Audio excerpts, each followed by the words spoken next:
media go. Dude, we have to. They're fucking. We don't promote them enough. Yeah, 100%. I find that's what sucks. Being like not having that fan base to begin with. I find like all these quality videos and all these quality songs get so slept on. And then once you're finally like at that point where you're like, okay, we got a storyboard, we got all the top quality cameras for this and this and the other thing. All these people have already watched all these other videos so many times that they just think it's gonna be like that, you know what I mean? So people will stop supporting over time because they think it's just gonna be the same kind of content. But I don't know, I've always liked your shit in that aspect of like you and Travis have always known how to keep it fresh and also bring a really good message to what you're saying. Like I kind of have a fucked up and misleading message if people don't understand it or know me, because I do talk about drugs and like swear a lot, and you know, people who are outside my circle who don't know me might take it the wrong way, but and then I have some songs that are like kind of like more relating to who I am, so it could be misinterpreted or whatever you want to call it, or misunderstood from many angles, or understood through a smaller circle. yeah, If that makes sense. like I got one that I'm putting out. I wrote really fucked up time in my life. I'm calling Paper Heart. It's like a lot of people's favorites that have seen me live. They're like, Just gotta get that right there. yeah, there we go. It's a lot of people's favorites who have like seen me perform live and stuff. And They're like really like you perform almost like, if you can, like fuck with it, like go up and down if you need to on the mic, just to get like right here, like right in front of you, so we get the best. Might have to adjust. There's like a thing right there you can twist, like this, just up and down. Here, hold on, I got it. I want to get the ones that are on the table. We gotta have it like right like that. all the ones that are on the table at like Ebro and shit. Cause then you kind of like are like grabbing it and it like moves around a lot more. This way you can just go like this if you want to. I'm kind of like on my 6th podcast, I'm almost like turning into one of those guys who are obsessed with like adjusting it. Yeah. I don't know why. It's weird. I have this shitty one. I had to put a weight on it because I bought like 3 of them for super cheap, and that one's from someone who actually had a studio, and the weights on the end of the legs are heavier than these, and I have to put like a mic, like one of those heat bags on it. And these lights actually came with a bag that you put weights in to hold that light up, but I figured out a way to stand it. Like if it was more like straight out sideways, you'd have to have weight on the end of it, or else it would tip over at a high angle or whatever. So there came with the thing to put weights in it. It's really cool. They were cheap as fuck, dude. But like I noticed with your music, you'll have one like Never Be the Same. Yeah, that's me. That's me, not capital V. Yeah, exactly. That's like how you grew up. That's how your representation on life. Like that's the full authentic Alex, right? Yeah, 100%. So that's what like when I'm talking about like Paper Heart, that's Colton. You know what I mean? That's not Weapon X. Like yeah, no, that's dope, man. Because I was just explaining that with King Dylan, like being having the alter ego. Yeah, 100%. When did you start rapping? I started rapping. I was 8 years old when I started writing, and then 8. Yeah, 8. 50. Were you like rapping or singing it?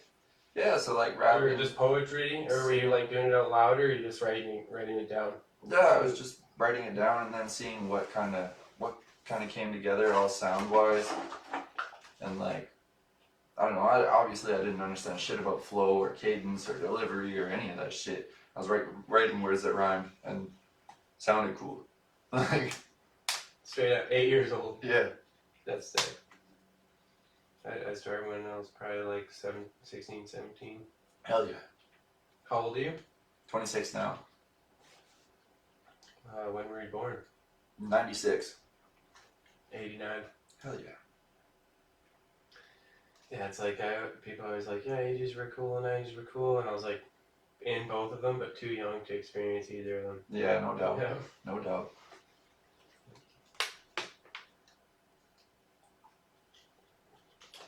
Do you have any shows coming up? I got one Thursday. I'm doing that clothing drive where all the proceeds and all the clothing will be going towards the drop-in center in Calgary here. And then, Let him know. pardon? Let him know. Hell yeah. Sorry, I'm like an interjective, or like I like say things quickly and I kind of talk over people. So if I do keep talking because I might say something I don't want to fucking interrupt, I apologize. No doubt. And then we got another charity one at the end of the month that Nambert Maynard put me on. I had the pleasure of connecting with them not long ago. They're doing a lot of dope stuff all around Calgary. They've done like some, they've been investors for like wrestling events. What? Yeah, wrestling So events is it around for the Calgary. show in Banff? Pardon? Is it for the show in Banff? No, that one's coming up after. Can't talk about that one, or? Not quite. Yeah, okay, not never quite. mind. Sorry, I thought you were talking about that one. No worries. But yeah, no, I had the pleasure of linking up with these guys, and they've been doing some really cool things for charitable organizations around the city, and that's something that I would like to be more involved with this year, because I've always felt local artists and artists in general should be a lot more tied into charitable organizations and give back in ways that they're able to, that other people don't essentially have the means to give back in. What venue is that at? That one, it's actually at a fucking spa. What? Yeah. Okay, so people can go there and they can donate their clothing? So Nina, the one on Thursday, yeah, people can come and donate. Okay, that's the one, that's what I meant to say, that you could go to and donate your clothing. Yeah, so come donate your clothing, and then all the clothing will be going towards the drop-in center, helping people who don't really have the means to get clothes and shit like that. And then the one at the very end of the month, February 26th, that one, 50% of proceeds are going to be going towards one of the churches in the Northeast. I forget exactly which one. That's awesome. And then, yeah, it's just a dope little hip-hop showcase that Nambert Maynard's putting on, and Reverse. Shout out Tony. Oh, yeah. Yeah. Oh, he's putting it on? Yeah. Dude. Yeah, him and his dad. That's awesome. Yeah. I love Tony. Hell yeah. He supports me insane. He's like awesome dude. He's always at the shows, man. He's always there helping out. I feel that. Like, it's been like the past, like, 5 or 6 shows that he's been to, and I've been like, okay, like, this is fucking, yeah. Like, if all our city supported like this, no rappers would be having trouble. Right? I know, man. I know. Even if you just have like 10 or 20, you just gotta work for it, though. It's hard. You gotta like be personable and remember them and really grind out and fucking this ad shit. You gotta start paying for ads, and you gotta start putting it out and really grind and invest your money. 100%. I find the place where like new artists fuck up. So say you get a new artist who's kind of popping. He gets on a big show. Say fucking someone big comes. I don't know, like fuck. I'm trying to think. Tekanina? Yeah. So it's, I don't know what you were trying to say, so I'm just saying a random name, so I don't know if it relates to what you're saying. So. yeah, just a random, like a big show kind of thing. They get on, everything's all good, and like I find a lot of newer artists will make it their priority to get as fucked up as possible, just to prove that they can like be that fucked up in the public eye. You know what I mean? Like drunk? Yeah. Like for their performance? Not so much for their performance. Honestly, that's one thing that I've been seeing a lot of artists not do lately, is like get super fucking just shittered before. I've got drunk before, and I always have like a beer on the stage to get the butterflies out, so to speak, and I've also been in a crew where everybody gets drunk, and like when you do like fucking 400 shows, 500 shows, you have experienced so many different waves of things happening, and definitely drinking is one of them. And being in a club, it's hard not to fucking have a beer when you're nervous and stuff, and you know. So I totally understand that. I just find newer guys shouldn't be.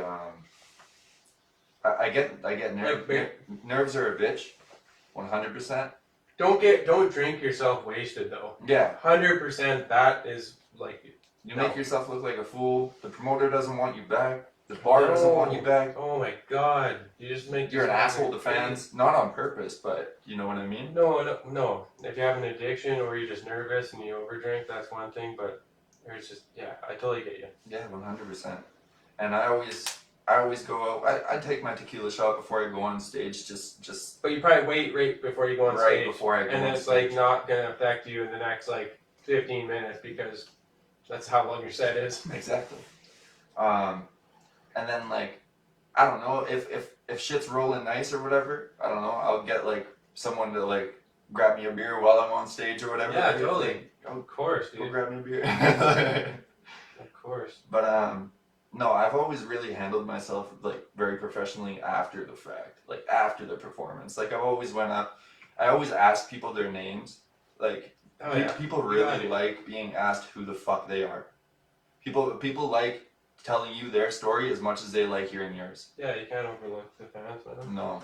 Or just random people, you gotta be polite. Yeah, 100%. But then you're just fucking nobody on stage. Exactly. Like I did that Dax show with Christian, and How was that? that was fun. That was fun, man. How many people were at that show? That was just over 500, I'm pretty sure. Yo. Yeah. The energy of that, like even just over 50, Yeah. is like super dope. Yeah. You know, like you're like you just get at those levels where it's like, yo, Yeah. sick. Yeah. And Yeah, I man, find there's a lot of sick. promoters. I find there's a lot of promoters in our city who are doing the damn thing right now and throwing fucking successful shows. Like Oh yeah. I was on that show in January with Namoki Events and Angie. Fucking great time. She had a great team of people. Everyone knew what the fuck they were supposed to be doing. The sound guy had his shit on lock. Videographer killed it with the recap. Like Nice. all the artists performed great. It was a fucking good night. Yeah.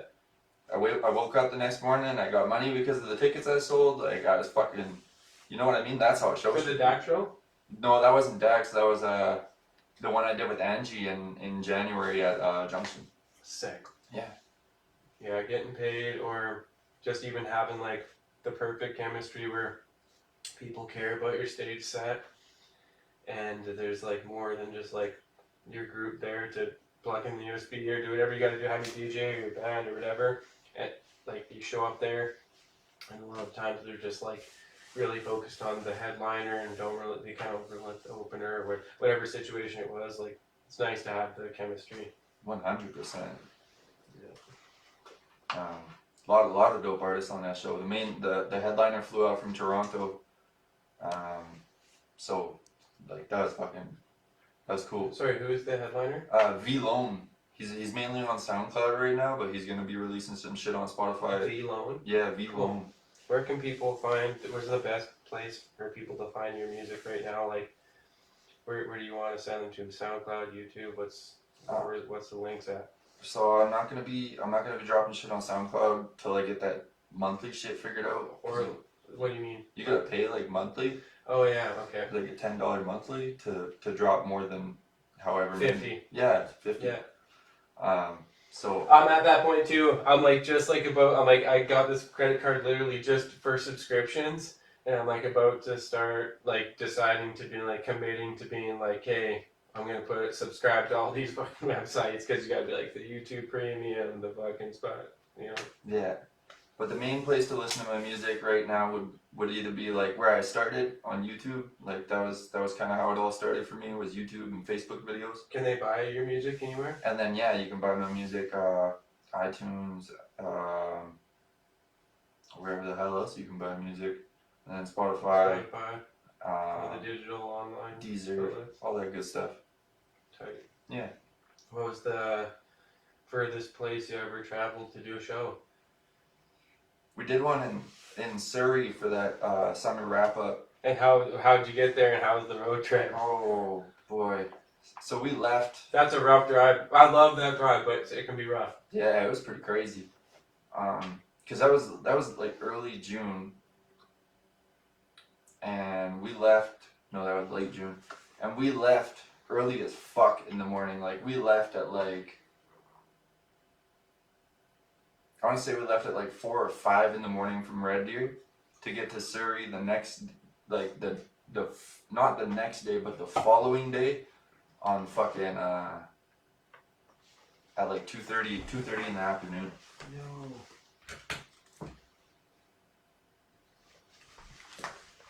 That sucks. Well, I think it was. Here, let me see something. I think it was, ladies and gentlemen.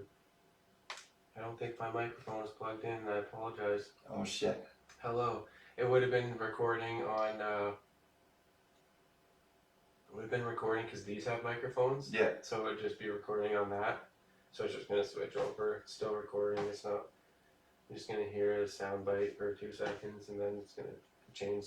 It's gonna sound better through this microphone, obviously, than that. But hello, hello, hello. Let me get this. That sucks. I looked down, I was like, oh shit. We just had a podcast. I'm learning how to podcast. It's so many things, dude. Like, there are so many different connections to all these stands. So many different cords I have to have for all the cameras. I do need to have the lights set up. They need their own fucking power plug-in source. Like, officially, like, how I'm gonna do it is, like, with this person working it, but like I can just do it myself. Mm-hmm. I'm starting it out like that, like it's just learning like each step. Like the first one was fucking terrible because these cameras hook up through the internet, but right now they're not because I want to have this in 1080p because the first couple were in 480 because they're all streaming live and then they like cut out because the bit rate is too high when you're on internet. But then I figured out my computer like never fucking skips, so I can just do like a live broadcast through them and then record through here. Fuck yeah. And I can plug in the mics through each camera, or they have a mic on them, but it's like I don't want the mic to use the mic on, even though the mic on is good. Even the mic through here from us is actually fucking really good. Hell yeah. These cameras are only fucking $300 a piece, right? Like I think $300 or $400 a piece, and I'm not rich. I can't afford fucking $1,500 cameras. But these are fucking gangster. They're perfect, dude. I'm pretty sure it'll be good. I'll try one of these. Get it, buddy. Get it. We're drinking fucking what flavor is that? Let them know. Fucking Night Gallery Hazy Pale Ale. Night Gallery Hazy Pale Ale by 88 Brewery. Love to get a sponsor one day. Putting it out there. I love Noble Pie. There used to be a pizza place in this brewery that has like the best. It was like a hidden place. Like my wife showed it to me. She's like, "You gonna try this pizza?" I tried. I was like, "I've been to New York. And I know where like the Italian ass pizza, Yeah. and that's the shit. Yeah. It's better than any place in the fucking world, unless you go to like Italy." Yeah. You know, like, or New York, where there's, like, Italian-ass motherfuckers that are, like, throwing cheese under the sauce, not over the sauce. Yeah. And it's just, like, making pizzas, like, this thick. And, the pizza they had there is so amazing, and the beer is pretty dope. It's fucking, this one is a Warp Whistle Honey Hazy Deepa, I don't know, D-I-P-A, I don't know how the fuck you'd say that. But 8.4%, like craft, thick, heavy beer. No I doubt. really like light beer, and then I got into like craft beers, and then I'm kind of getting into darker beers now because they don't taste as bad as they look. I was just saying that with Dylan. Yeah. But not bad. This is like local, Oh, And- yeah, and that's it's- fucking good. right? That's fucking good. Craft beer is the shit. Yeah. Let's get this. Let's see this. It's working. It's working. Yo yo. We good. Bro, it was just a disaster getting this thing together. not this particular one, but just trying to learn how to do it. Yeah, exactly. Like I'm still learning, right? Because like I also want to preview music. Like maybe I want to get like a co-host. I want to get other people to do segments of the show where they're chilling and they're listening. Like we could sit here and listen to people's music and shit. That's cool. You know, the only thing I'm need to learn how to do is how to make it so we're listening through the speakers, but it's not being projected through the mics. It's just being projected through the computer out through their speakers. I haven't learned how to do that yet. So it's not like we're just listening to it and it's going through the microphone, because it kind of gives it like a shitty sound. Yeah. You know? So I'm trying to learn how to do that, but I'm pretty sure there's like some side act to sign up to for podcasts that makes it so I can. But I'm still learning. Like just like you sign up your music to DistroKid or whatever site to sell it. It's the same way with podcasts too. You have to like for audio, and people can buy the audio and shit. Yeah. Yeah. Yeah. What was your last project you released?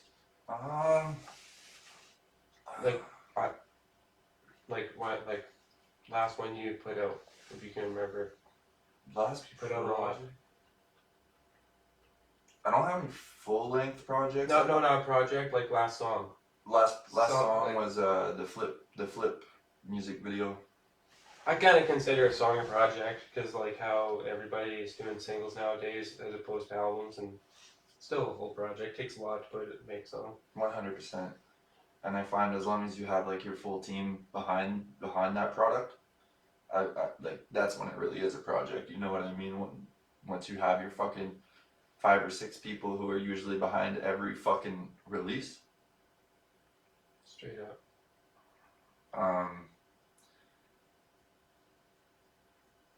What do you think about the like singles over albums these days? You know what I mean? People are focusing on singles more often.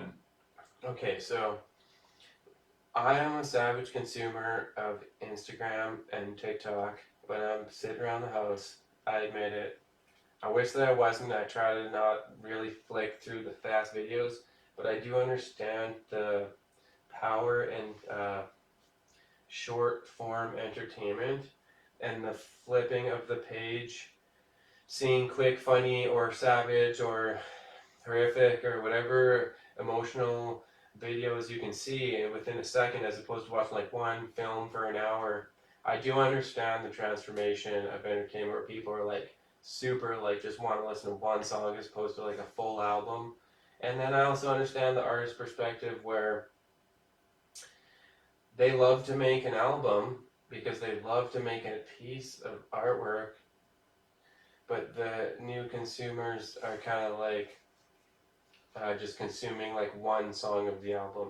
So then like how I would look at it is like I would just be like, if I'm going to make an album, I'm probably going to make 10 songs and 10 singles. Mm-hmm. And release them at 10 different times because everybody can consume them and digest them, and then decide instead of just going through all of them and like quickly picking one and then only going to that song, because I'm a victim of that too. I just go to a lot of songs that I like just like right away, and it's not because they're singles. I just kind of do it because the songs that stand out or whatever, but I do understand how that would kind of change the landscape, you know, a little bit of the artist's point of view and the consumers, the new generation where people are just flicking and scrolling. You know, it's like every video is just a short form video, and it's like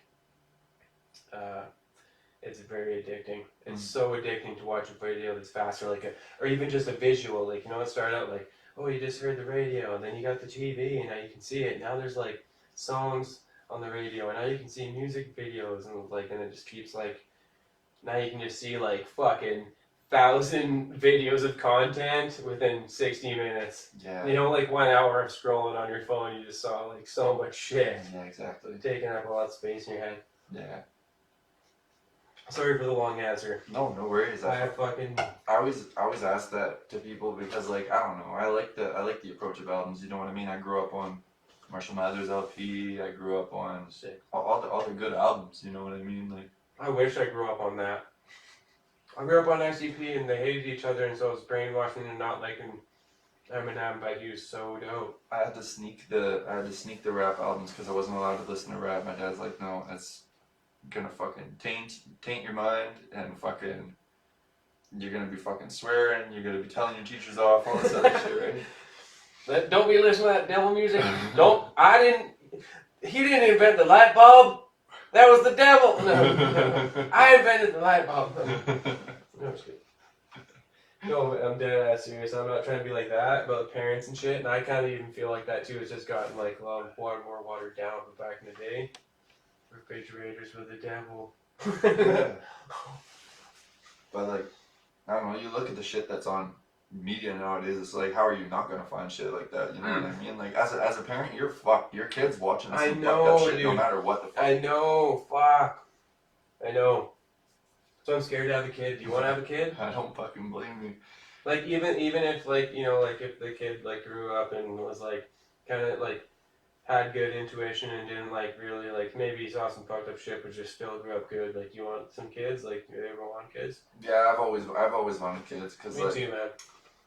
Because like how else does your legacy carry on? You know what I mean? How else? I've been thinking about that a lot lately. Yeah, especially when you put like as much work as you and I or other artists put into their lives. You don't at the end when the fucking curtain closes, you don't want that to just be disappear. Done. Yeah.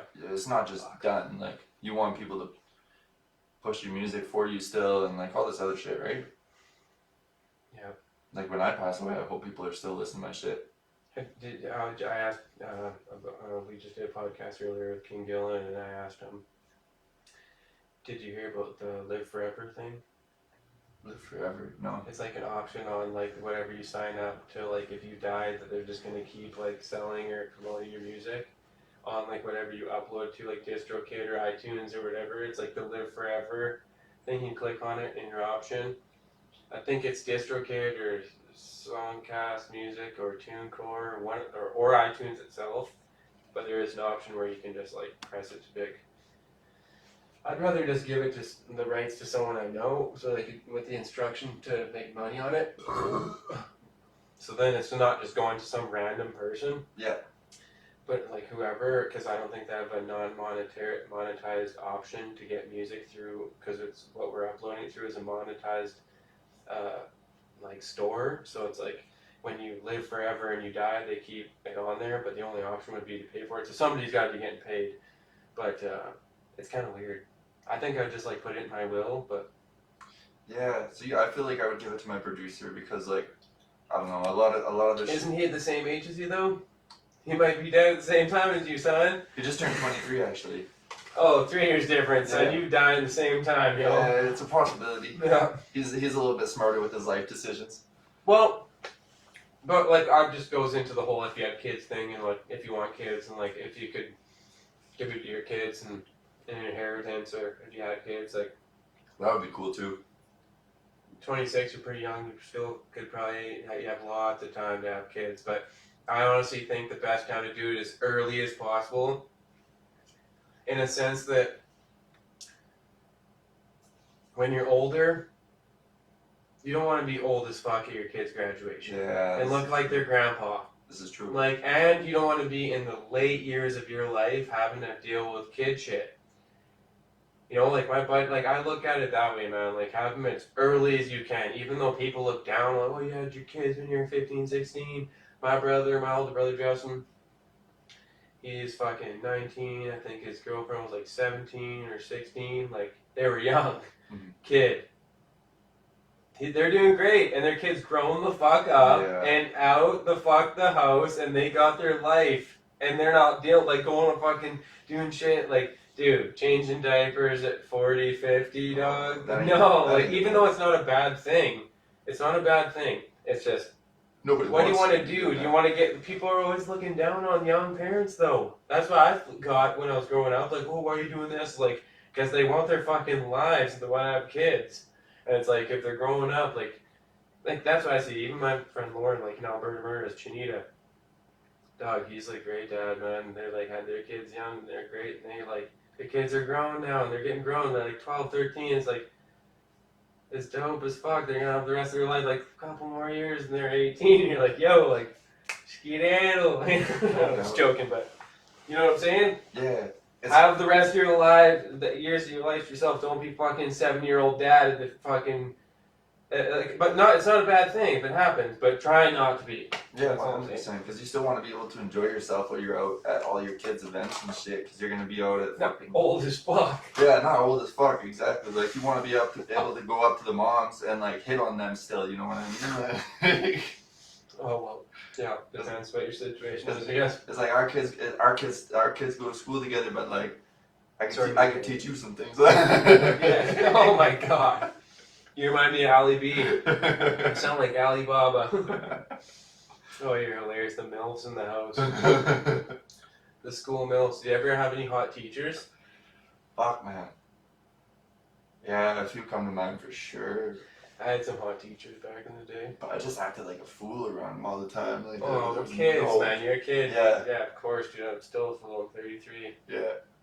Plus, like, all that shit happens in, like, states that don't really pop up on the media. Like, Utah, you'll hear about a fucking 34-year-old woman sleeping with their fucking 17-year-old student. You know what I mean? Like, but that shit happens in Utah. That shit. I wish that shit happened in Red Deer. No, like, oh, this older lady raped that kid. No, that kid did not get raped. If it was if it was a girl, maybe. Yeah. But most likely if it was a girl. Yeah. Because that's fucking weird. Yeah. But if it was a little fucking man, like little boy, he's like loving that shit. There's no way he took advantage of that kid. He's loving that. It was like that fucking movie, My Boy. Oh, that's my boy. Yeah. That's my boy. Dog. He's like, no, I'm in love. I'm in love. Fuck. That's such a good movie. It's weird that the dynamic of life like that. Like, I'm not saying it's weird, so it should be okay for girls. I think it's weird that it's okay that little kids or guys even just like get that advantage where they're like in life, because like just being in that situation is just, I don't know. It's weird that way. I think guys are just super protective over women too, and then women are just like can get away with a lot of shit, promiscuous, and just like Well, it's like not in a bad way, but. Yeah, it's like even when I invite someone out to a show who hasn't really been to a show, and say she's like one of my women friends or whatever, like I'll make sure she's good all night. Like I'll peek out the corner of my eye. 100%. Like I will be watching her all night. I'll make sure she's not hanging out with any fucking weirdos. Yeah, no, 100%, dude.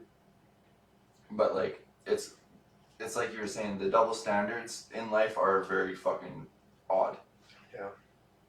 Guys, well, girls, because like I don't think they really brag about taking a lot of dick. And guys can brag about getting a lot of puss. Yeah, that's a weird dynamic. That's a weird double standard. And then another one I was thinking about the other day was there was this girl streaming on Twitch, and she's like it's like a very fucked up way to put things. She's like, think back to wartime. She's like, guys weren't sad. Guys were killing each other. They were rugged, and they were. Oh, I think I seen that in like this chick said it in a club or something too. She said that, and then right after, some guy was like, "Girls used to be mad that their nudes were released, and now they sell them for $3.99." Is that the video you're talking about? No, that wasn't. Okay, sorry. Okay, continue. My bad. But yeah, she's like, think back to war times, and then the person like duetting the video was like, okay, let's think back to war times. Let's think to when all women weren't wearing something skimpy and where it wasn't easy as fuck to get with them no matter what the hell was going on in their lives. Let's think back to when morality was a fucking thing. Let's think back to when, you know what I mean? Yeah. It was way different back then. Like, yeah, there was fucking war, but that wasn't the only fucking difference. Yeah, I did hear this one guy say this chick, she's like, on a podcast, she's like, all guys want is pussy. And he's like, no, actually, all guys, if that's all you have to offer, that's all we want. True. Boom. True. So it's like, if you're just like putting it out there that like that's all it is, it's all you're gonna get. Yeah. You know, like in the like grand scheme of things. There's nothing I'm gonna say about that. Yeah. I don't need the crazy attitude attached with that. Like, if you're only providing pussy but no crazy attitude, 100%. 100%. But the way I put it, like, you'll be out at the club or at a show with your friends or whatever, right? And everyone's acting ratchet. Everyone's looking to get laid, whatever the fuck. But there's no... The dirtiest scene ever. Just, like... There's no value. You know what I mean? Like when I first started talking to a woman, like, I really just kind of sit back and I like also analyze how fucking interested I actually am in the conversation. You know what I mean? Totally, Like if I'm not interested in the conversation, I'll walk the fuck away and I'll go talk to your friend. Like if you provide no insight or value, unless you're just looking to get laid. yeah, then it is what it is. It's different then. Yeah. And I you know, like there's you can have different times where looking for relationships or looking for a night. Yeah, true. True. I've been there, son. Yeah, dude. I find values and morals get slept on these days though. Oh, dude. Well, you know, it's Everyone prides themselves on being savage and feral, you know what I mean? yeah. I feel like a lot of people are responsible for the way everything's going down in life. Like you're kind of responsible for the people have it pretty good here, and there's a lot of complainers. That's all I have to say. For Canada, like we got it made in the shade. Justin Trudeau's a bit of a dickhead, but I don't like pay attention to politics, but I've been hearing so much bad things about that guy, Yeah. and I still think we have it better than anybody else. Even though it's just like, oh, let's just blame this guy, or whatever. Even though he's just like not really the reason, he's just like playing the part. He is the reason, and he's just playing the part. yeah. But it's just like, it's like, yeah, I don't know. I don't like pay attention to too much politics. I But find politics just fuck friendships and relationships and shit like 100%, that. yeah, and money, 100%. making money off the taxpayers' back. Yeah. But like I said, I just keep hearing his name being brought up, like he's fucking shit. And it's like, I didn't think it at the start, because like, oh, politics is always playing their thing. But I was like, maybe this guy really is a shit or is a piece of shit because it's like fucking real. The hate is fucking strong, man. Yeah. Right? Like I've seen videos of him when he was super young. He's like, oh, I'll never be in politics. I hate politicians. Like there's a video of him saying he's like in his leather sandals, no socks on. I hate them. So your dad's a politician, dog. My principal used to wear socks and sandals. Hey, I don't hate on socks and sandals, okay? Socks and sandals aren't a bad thing, people. Don't do drugs, and if you have socks or sandals, you can wear them together. No, but serious. He used to funny as shit. I get it, though. I get it. Funny as shit. He used to there was a smoke path across from our junior high. I went to school in Strathmore. And there's a smoke path across from our junior high, and he would sit in his office. He had binoculars. And he'd fucking pull his binoculars up, and he'd look at all of us smoking cigarettes in the fucking path, Bro. underage and shit. And then he'd either call the peace officer. Oh, such a bitch. Call the cops. Yeah. Like, why can't older people look down on, not look down, but look at younger people and be like, I was there once. Yeah, You know, 100%. like, fuck. Sorry, continue. No, and or he'd come Call the over. cop. Or he'd come over himself and be like, "Okay, all of you, You a punk ass. give me your cigarettes." You a punk ass for that shit. You Yeah. know what my grade 5 teacher did? What? And this is, I'm not even like lying about this shit, this is retarded. We all would just go outside and stand in a circle because we're too old to play on the fucking park. We were either playing hacky sack, and we couldn't play like some of the sports that we did, like throw the ball up against the wall and the red ass or whatever. You throw it against the ball and you don't catch it, you have to run against the wall, touch the wall, and Yeah, throw the wall ball ball. at you or whatever. Yeah. There's many different names for it. And they wouldn't allow us to stand in circles and hang out and talk. Like, you have to be separate. Like, that's crazy, because now they're all making us... Actually, they're still separating us now in life, even with just, like, this fucking weird COVID shit. Yeah. But at school, my grade 5 teacher would be like, you can't stand in a circle. We weren't even smoking. This was, like, grade 5, where we're, like, not even in the side of the school where there was the smoke pit. It's like in the like part where the high school people exit, and we're like over like in the other like playground area. We're just standing in a circle like with our hands in our pocket. It's winter. It's cold as fuck. We have to go outside. And we're just standing there talking, having a good time. Yeah. And they're like, separate into twos. And it was like fucking jail, dog. That's because like Right? That's fucked. in Strathmore, if there were like No, what are those things called? Where you sling them down with the rope? yo-yo. No yo-yos! Yo-yos banned from the school! There's too many yo-yos! I'm not even joking, dog. Sorry, I didn't mean to cut you off, but that is fucking insane. I was like getting good at my dog walking and shit, like walking the dog. Yeah. I was getting good. It's like a fucking moonwalk with the yo-yo. Yeah. No yo-yos. Yeah. No Pokemon cards. No yo. Someone got stabbed in the US for a Pokemon. Not allowed. So yeah, sorry. Go ahead. My bad. That's fucking funny. Can't stand and hold each other's hands. Yeah, in Strathmore, if you were with like a bigger group than fucking 10 people, it was considered a gang.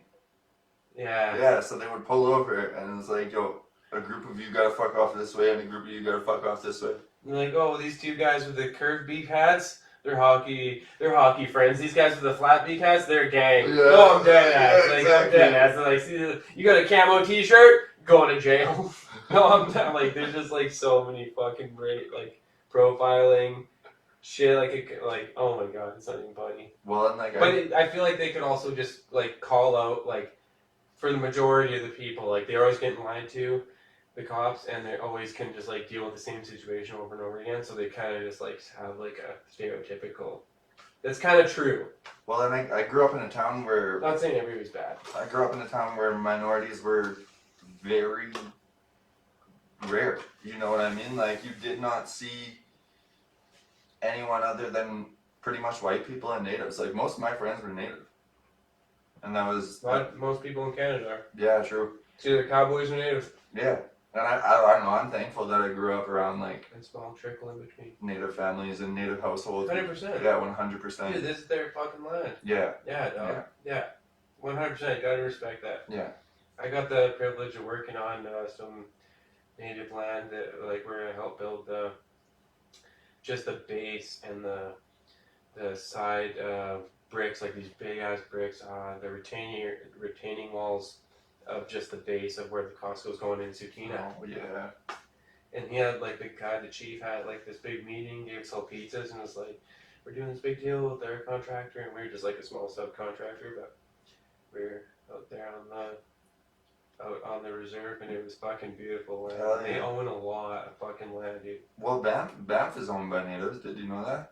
I did not know that. It's originally native land, 100%. I feel like all of Canada is. Wow. Like, I'm fucking definitely probably Yeah. politically incorrect when I speak about certain things like this, but I just feel like it all is. 100%. And like, I'm sure a lot of spots like Banff and certain places like the Sutina, and like, they're still rolling.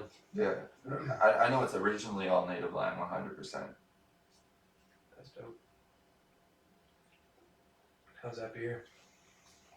It's going down easy as fuck. Right? Yeah.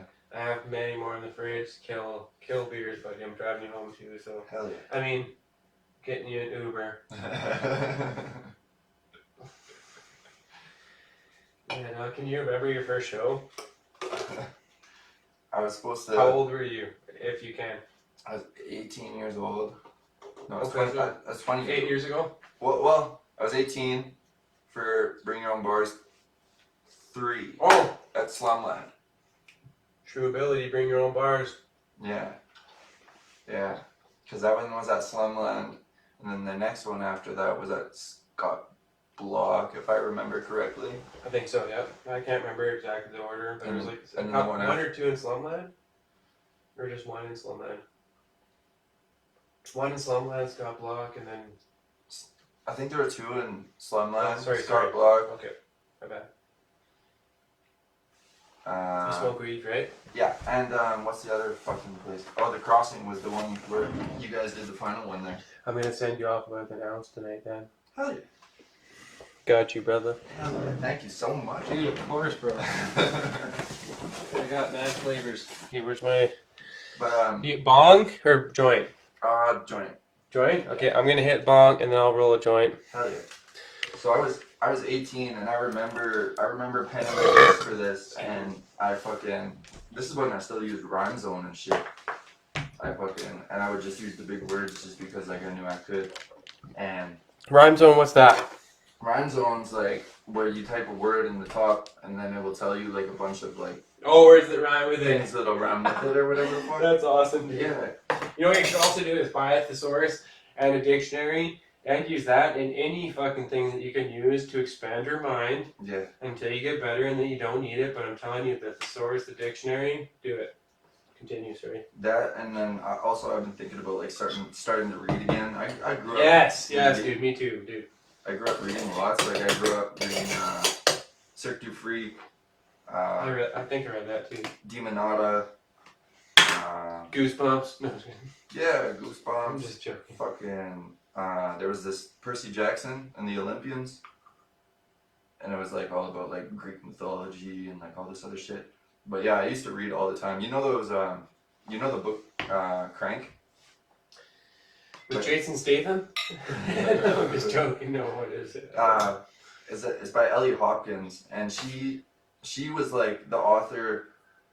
We had one book in junior high that was like higher grade level than should have been in the school, and of course me being at my reading level at the time, I was like, I want to read this, and I had to get permission from my dad to read it and shit. Like the library was like, yeah, we can't allow you to take this out unless your parents give you permission or whatever the fuck. That's whack. That's Oh. whack. Well, because I watched Intervention and all that shit growing up, right? And basically what the book was like a recovering heroin addict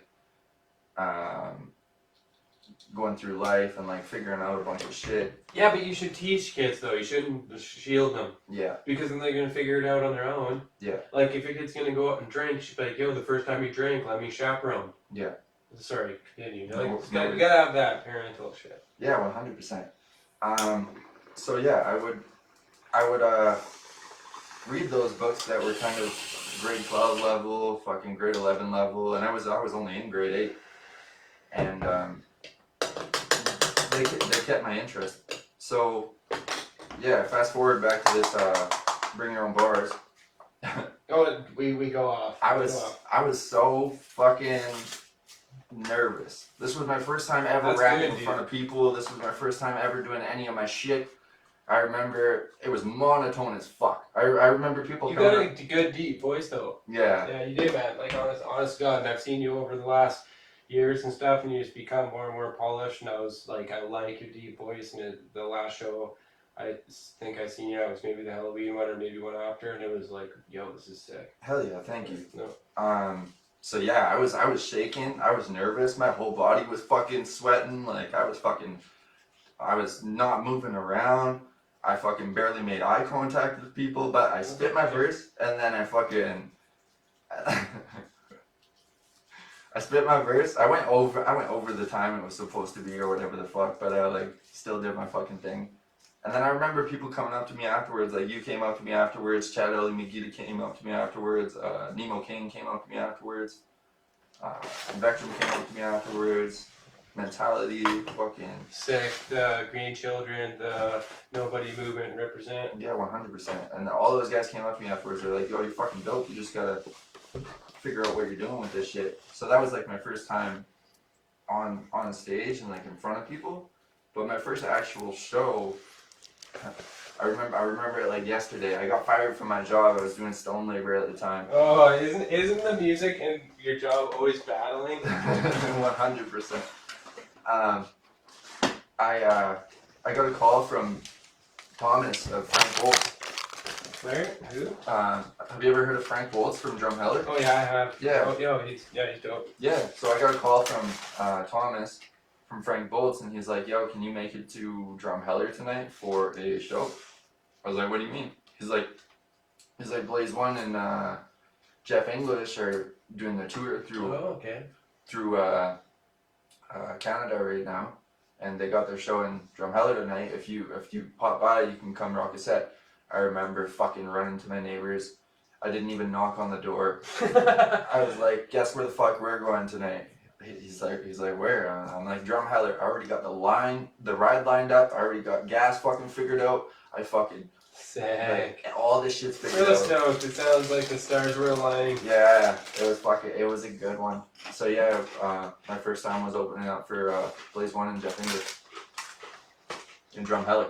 They had some fire underneath them, man. I wish that like things never fizzled out because I like Blaze and I'm gonna get him on the podcast. I've been friends with him since the first show that I had in Red Deer at Cheers North, and he's a super funny guy. Yeah. Unfortunately, what happened, I'm not gonna get into the details. It sucks, but Yeah. yeah, that sucked, dude. But yeah, that was Such a dope show, or what? Good turnout. Yeah, 50 people, you know what I mean? Yo, that's like I said, 50 or up. Yeah. Like under 50. I've even had way under 50. I'm just saying 50 and up is like energy. Yeah, To me, anyways. 100%. But yeah, that's when I started listening to you guys. Was like I started listening to your shit heavily around the same time I started listening to Blaze's shit, and then you guys were like my favorite rappers. Really? That's yeah. fucking awesome, dude. Fuck yeah. Respect, man. You, Blaze, and Travis. I always support my supporters, man. Hell yeah. 100%. 100%. Like I learned from you guys. You know what I mean? Like I watched the shows you guys did. I watched the music video you guys dropped. I watched the way you interacted with fans of shows. Like, and it just kind of all came full circle and fucking. I'm just 100% myself, unapologetically myself, and it may work against me sometimes. I may talk over people. I don't want to feel like I don't want people to get the wrong impression from me, but I'm always myself.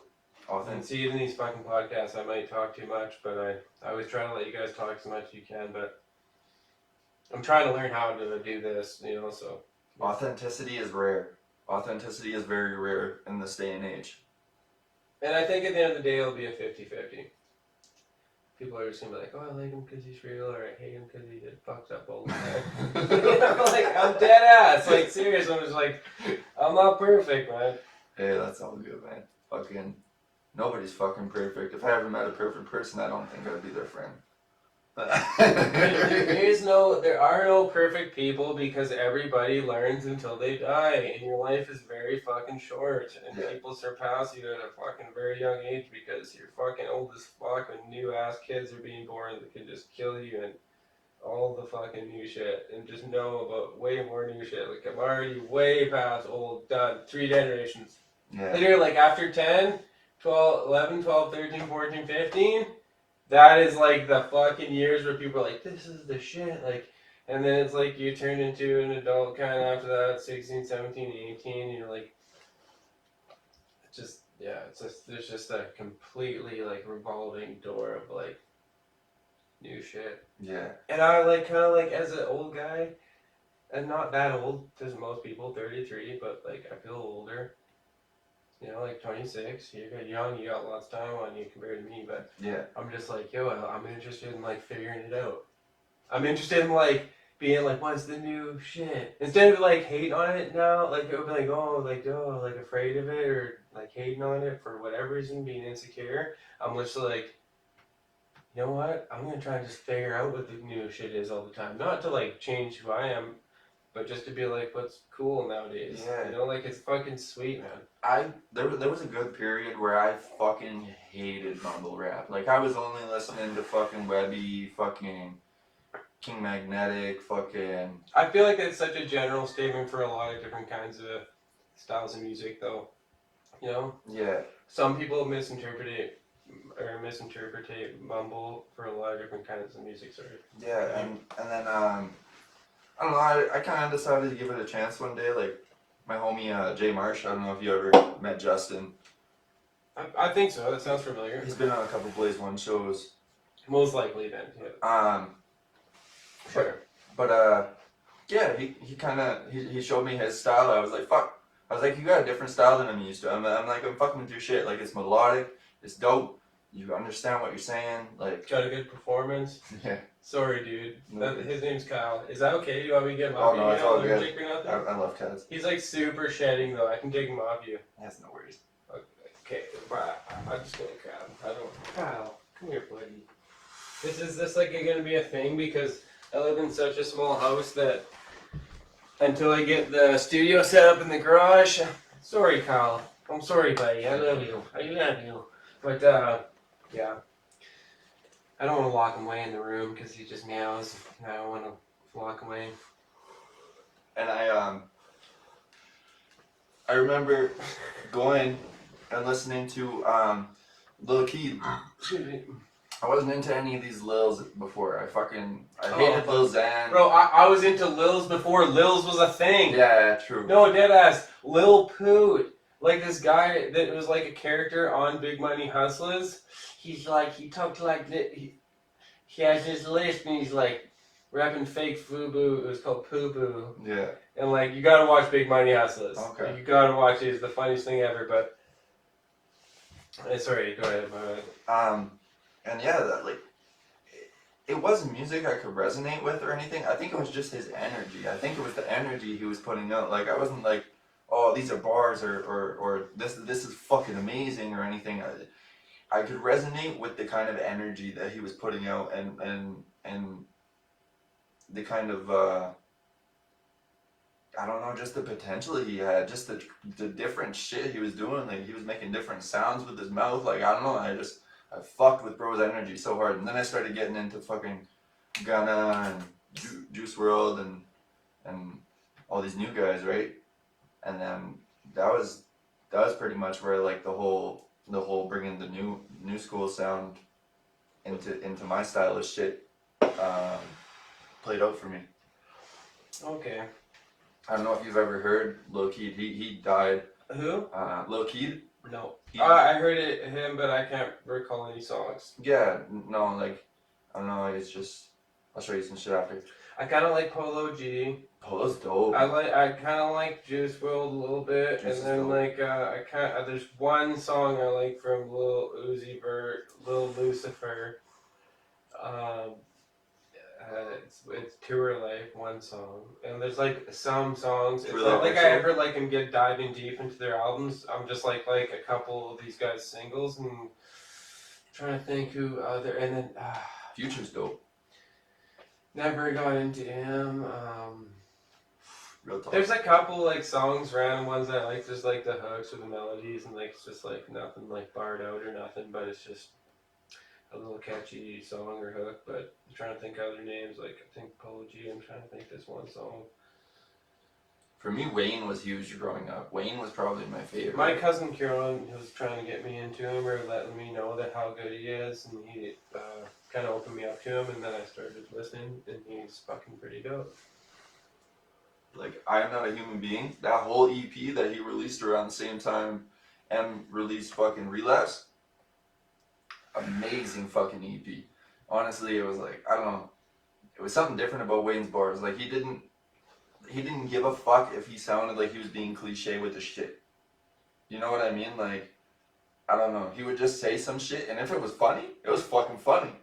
Like, and I think that's where I found inspiration in Wayne compared to all the other guys who were trying to be serious and make all this other music that fucking had like a real meaning and shit. Obviously Wayne had like those songs like How to Love and Mirror and all that kind of shit, but for the most part he just went on and had a good fucking time. Who's your biggest inspiration in music or rap? Like, is it? It doesn't have to be rap, but like, what's your go-to music? Like, what inspires you the most? Growing up, listening to. So probably. Like, do you go to like rap songs listening to get motivated, or you go to like rock songs, or you go to like I got a lot of like rock songs I listen to too. I'm not just like going to rap songs. Like, I'm heavy into Metallica and like AC/DC and like Iron Maiden. Hell yeah! And I just ran through Yeah, like that's that. the But kind like of shit I grew up on. But like yeah, and like or is like what's your like go to rap shit? Like, or is it like I find would you gravitate faster to like, I don't know, is it other genres of music, or is it like, are you just in a rap phase right now or what? No, I listen to fucking everything. Like, I listen to everything. My favorite non-rap band, like my favorite non-rap artist group, whatever the fuck, Our Lady Peace. Oh dude, I love Our Lady Peace. I've listened to them since like fucking 13, 14. I would say either them or Simple Plan. Like, I don't know. I maybe heard some Simple Plan songs. Yeah. But don't know if it was them because I don't like know them like as much as I know Our Lady Peace. They did the fucking. You remember what's new Scooby Doo? Pardon? You remember what's new Scooby Doo? Like the Teletoon Scooby Doo? No. No, Maybe. they did the theme song for it. Okay. And I probably recognize the song, is what I'm saying. Like, but I wouldn't like know it was them yeah, I don't know. They were like super. because I know they're famous as shit. Yeah, Canadian Yeah. emo. Came out around like when I was going into like grade 3, so I was into like Simple Plan, Good Charlotte, Blink 182, Sum 41. So that shit hypes you up. Yeah. Offspring. Yeah, I love Okay, the Offspring. Offspring, That's my shit. fucking shit. Yeah. For sure. I feel that. Now I listen to anything. Like I love the fuck out of Seal. Seal's my fucking guy. Okay. Seal's that's the go-to shit for sure. I like how soulful his shit is. I just like the way. I like the way he fucking croons that shit out. It's I don't know if I like it. Another artist, probably heard a song, don't know it's him, but I know like the song because he's that famous. And then for rap, I would say Dave East. Dave East is sick. Yeah, I've been inspired by him for years now. You want that? I'm KO1, are you good? Yeah. I'm good for a minute. We'll light her up in a sec again. I'm just kind of munching out now. I would say Dave East, Redman. Redman was a huge fucking influence for me. I love the way he spit his shit. I love the way he always keeps it funky.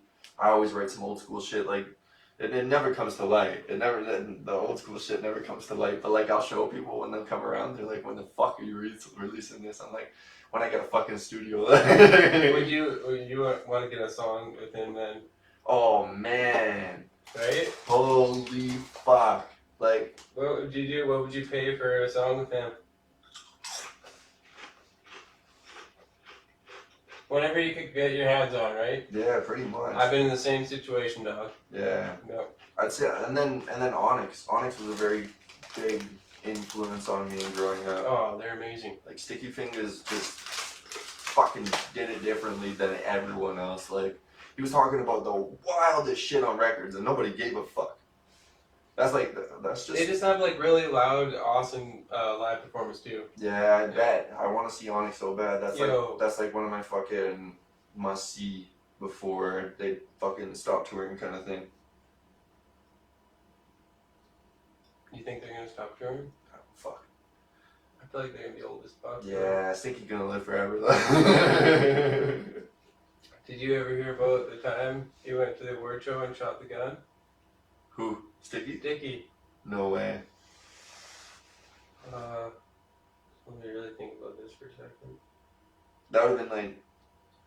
Oh yeah, okay, so Slam was like 94, right?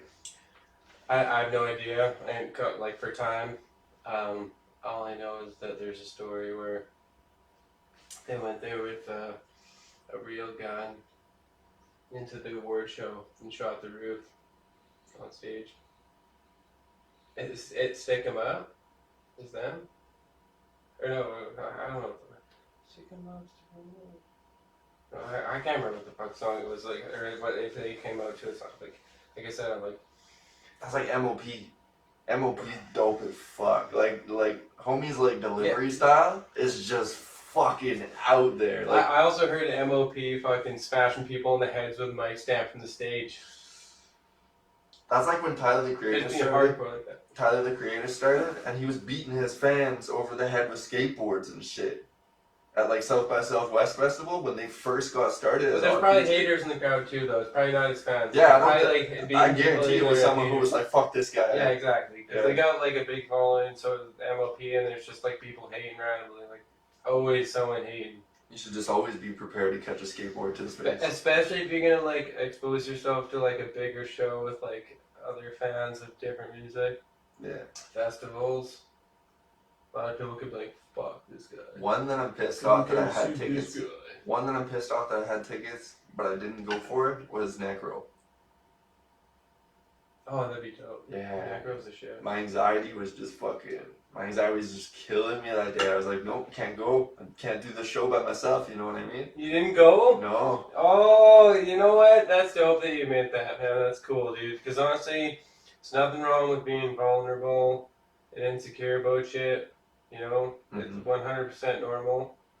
And honest to God, man, like, it's so nerve-wracking doing a show in front of people. So, I feel you, buddy. Like, no, that wasn't to be honored. Or like, whatever your situation was. Like, yeah. I don't know what your situation was. Let us know. But, like, on top of that, let me just, like, speak for, like, people that are listening kind of thing. One thing that I would do, like, as a person, for personal growth, is just, like, I get it, anxiety is a motherfucker, but, like, challenge yourself. Do some new shit. Like, put yourself out there. Go to a fucking brewery if you've never. I don't want to encourage drinking or anything, but go to a fucking brewery if you've Go to the bar and get drunk. Go to the carnival if you've never been to the carnival. Go go-karting if you've never been go-karting. Go fishing if you've never been fishing. Just try some different shit. Get out there. Fucking, you'll discover you love something and it'll change everything about your fucking life. That's what rap did for me. Yeah, find something for sure. My first thing was skateboarding. I was terrible at skateboarding. I fucked my leg up. Yo, I got 3 flips on deck. Nollie frontside crashes, switch crashers, varials, switch varials. Tony Hawk's Pro Skateboarder was my shit. I love that shit, bro. Awesome game. I kind of like skate better though. I haven't tried that one. You've got to try it. It's way more realistic with the joysticks. It's like when NHL turned from button smashing, like, oh, square is slap shot and circle is like wrist shot or whatever, it turned into the joystick was like swinging the arms. And just like, so the same deal goes with when you're skateboarding. It's not like X is ollie and square is grind and triangle is kickflip. It's down with the joystick, so your knees go down and snap up, and it's just like it kind of just makes like the mechanics or whatever the real life situation of skateboarding, like the movement, like the joystick makes it way more real. Just like when, like in hockey, they're just like like I said, it's like the 2 joysticks become your arm. Mm-hmm. Just like the 2 joysticks become your legs. Okay. Like if people can understand that, like I think they even like did that with soccer games and football games, but I don't play those games, so I don't know for sure. But I know for sure in NHL and skateboarding they'd like change it from button mashing to joystick like actual movement. If that makes sense. Like it's like way harder, but way more realistic. They did that with SmackDown vs. Raw 2007. It was like this old wrestling game. I grew up with it, and like, so like when you were like choke slamming people, you were like bringing the right stick up, and then you were smashing it down to fucking choke slam them and shit. Like with the joystick. Or like, attitude adjustment, John Cena. You were like fucking moving the joystick that way, like. And probably a lot of other games have like shit way earlier that before these are like skates like kind of a new game and.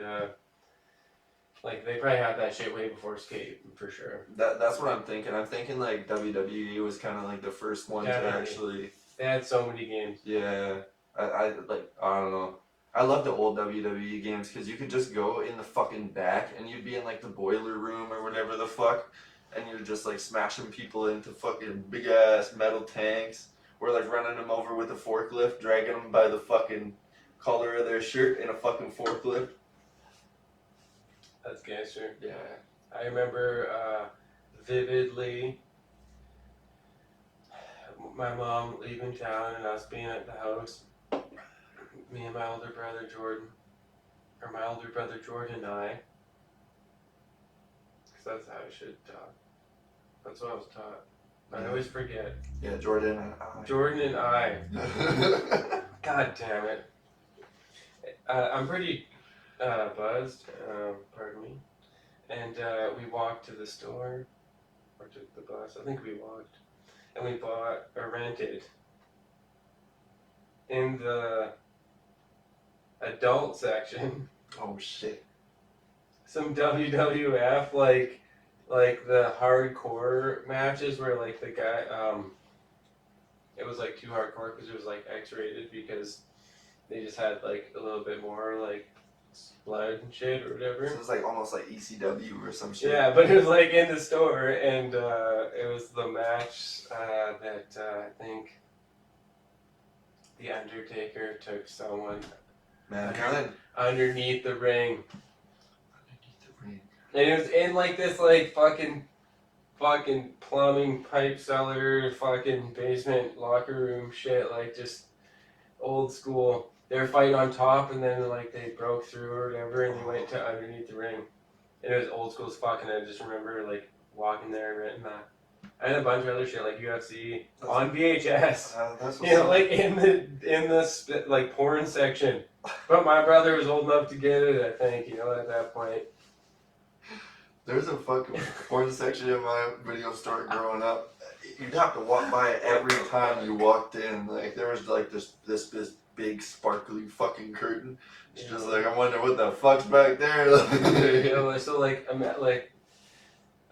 When were you born? Sorry. 96. Okay, 96. So it's just like hard to explain to some people sometimes, or even fathom it. I grew up with VHS. Did you ever see Dial up? No, I never had dial up. Dog.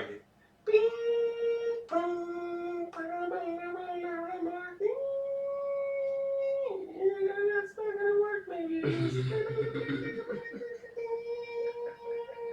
Okay, it works. Oh man, I was like, That's funny. So. Yeah. Thinking about how slow computers used to be, though, compared to now, or even phones. Phones are faster than computers, which is fucking. They just are the sickest. They just found a way to make computers and TVs in your pocket on the screen, all equally dope. Yeah. And they're all just advancing. Yeah. 100%. Like there's like,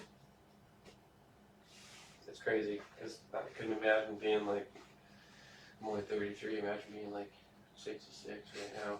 Like, holy fuck. Seen so much fucking happen. Yeah, I'm just folks used to be 60 cents. Yeah. $20. I was trying to imagine like an older person's perspective when they see like an Uber Eats driver fucking go up and like give food to someone without paying or anything. They're like, that person just stole the food. Oh,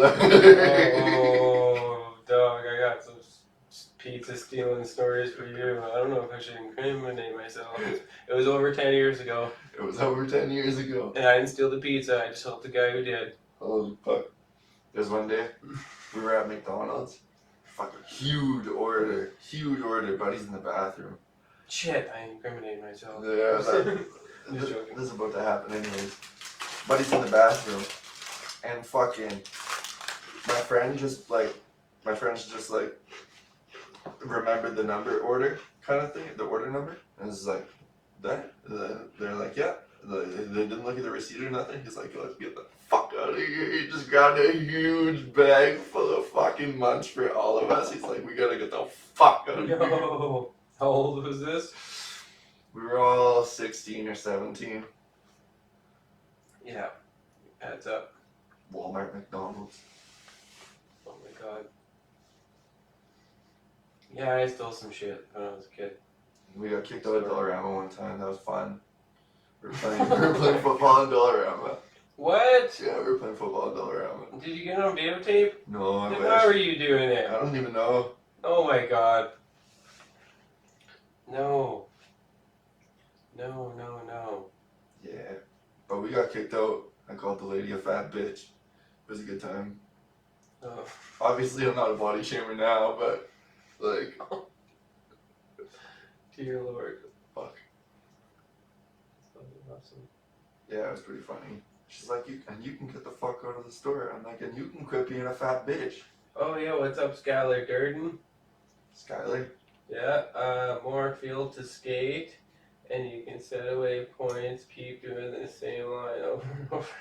Okay, we got some skateboard nerds in the house, also our friend, also a dope artist. Yeah, Skylar really Durden. dope. Glow Bowling. Insane set, dope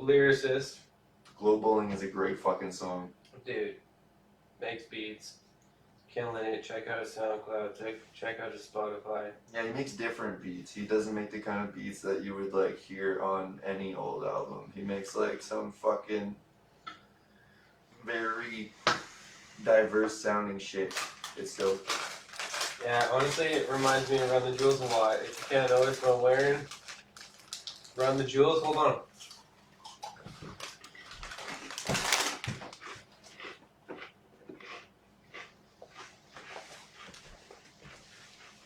I don't play soccer, but I listen to Run the Jewels. Hell yeah. No doubt. It's decent. Fuck. And if you're ordering Run the Jewels merch, I got the toque, the hoodie, and the fucking soccer ball. This shit takes forever! This shit takes forever. You have to, and it all comes in separate boxes. Bullshit. I love you, Run the Jewels. Yo, I fucking. This is a fun fact that like nobody in the scene really knows about me. So I actually curled for 4 years. Hmm? I curled for 4 years, like curling. Yep. Yeah, I grew up and like that was like my fucking Wednesday night activity was fucking curling for 4 years. I think I'd be good at that. I like bowling.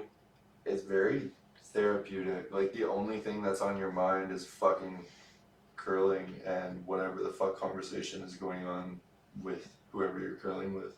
Did you get, did you start that through school, or how'd you start that? No, that was like an after school thing. It was like my dad wanted me to like get some extracurricular shit because all I did was sit and listen to music, right? Or go play street hockey. So fucking or read. So he was like, yeah, he's like, we'll get you on some extracurricular shit, and then I got like super thankful that I was able to do curling for fucking 4 years because I was like, I don't know, that was just the moment I looked forward to for like every week, you know what I mean? Like, forget about my bullshit for fucking 2-3 hours and just go out, freeze my ass off a little bit, and have a good fucking time doing it. That's all what it's about, man. Like, I used to hate the little scooters at the skate park, and then I was like, or the BMXers, like, it's a skate park. Then as I got older, I was like, if you're young and you're out there doing it, you're doing it. Yeah, exactly. Fuck what anybody says, man. There's so Do many worse. whatever you're gonna do. There's so many worse things Girl, you could be doing. Like when you don't have anything, Have something out yeah, there. you gotta. Everybody's got something. What's yours? Whether it's a like, sport or fucking nerding out on video games or fuck whatever. Yeah. Better to have a sport or something keep you active. Yeah. Are you good at basketball? Surprisingly, no. No. No. Surprisingly. No, I got too much. Surprisingly. I got too much. I got too much length to carry around. Well, fuck, man. You know what? I can't fucking dunk, man. I can't dunk, but I can kind of hit some 3-pointers and a lot of free throws. I can get a couple. But I fucking love skateboarding the most, man. I love how it's in like the Olympics now. And What's your favorite sports movie? sports movie? Well, because skateboarding is a sports movie. Okay, that's fucking, I don't even know, because I mean, excuse me. Skateboarding is a sport now. So I'd have to say The Skateboard Kid. It's an old movie. It has nothing to do with sports. Other than that, skateboarding is technically a sport now, so it's considered a sport movie. You gotta check it out, Skateboard Kid. But I'm trying to think of other sport movies. You ever seen Grind?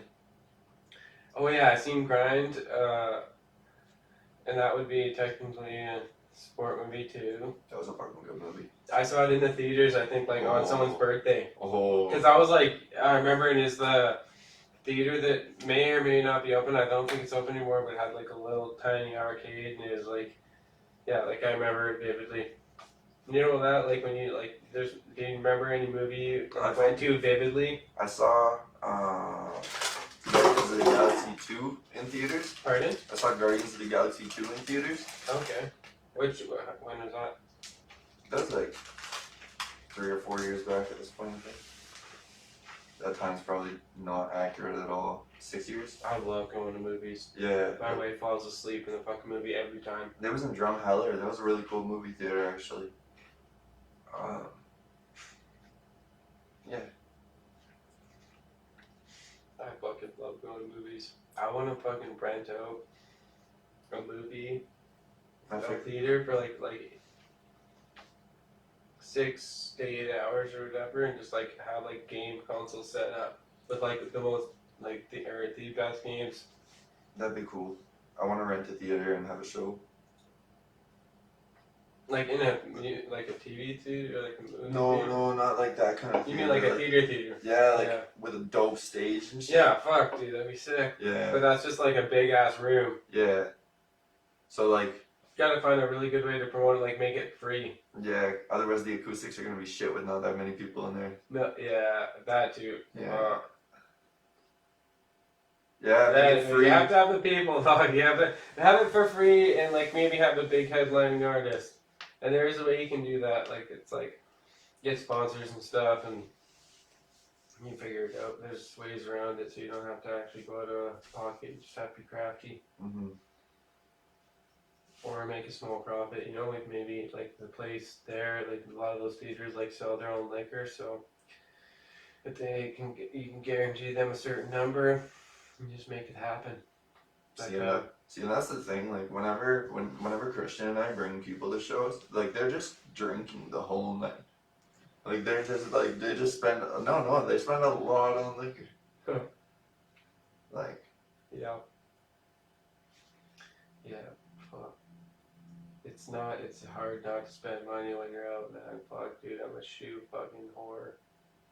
I'm a shoe hoard? I'm a shoe whore. shoe whore. No, I'm dead ass. Like I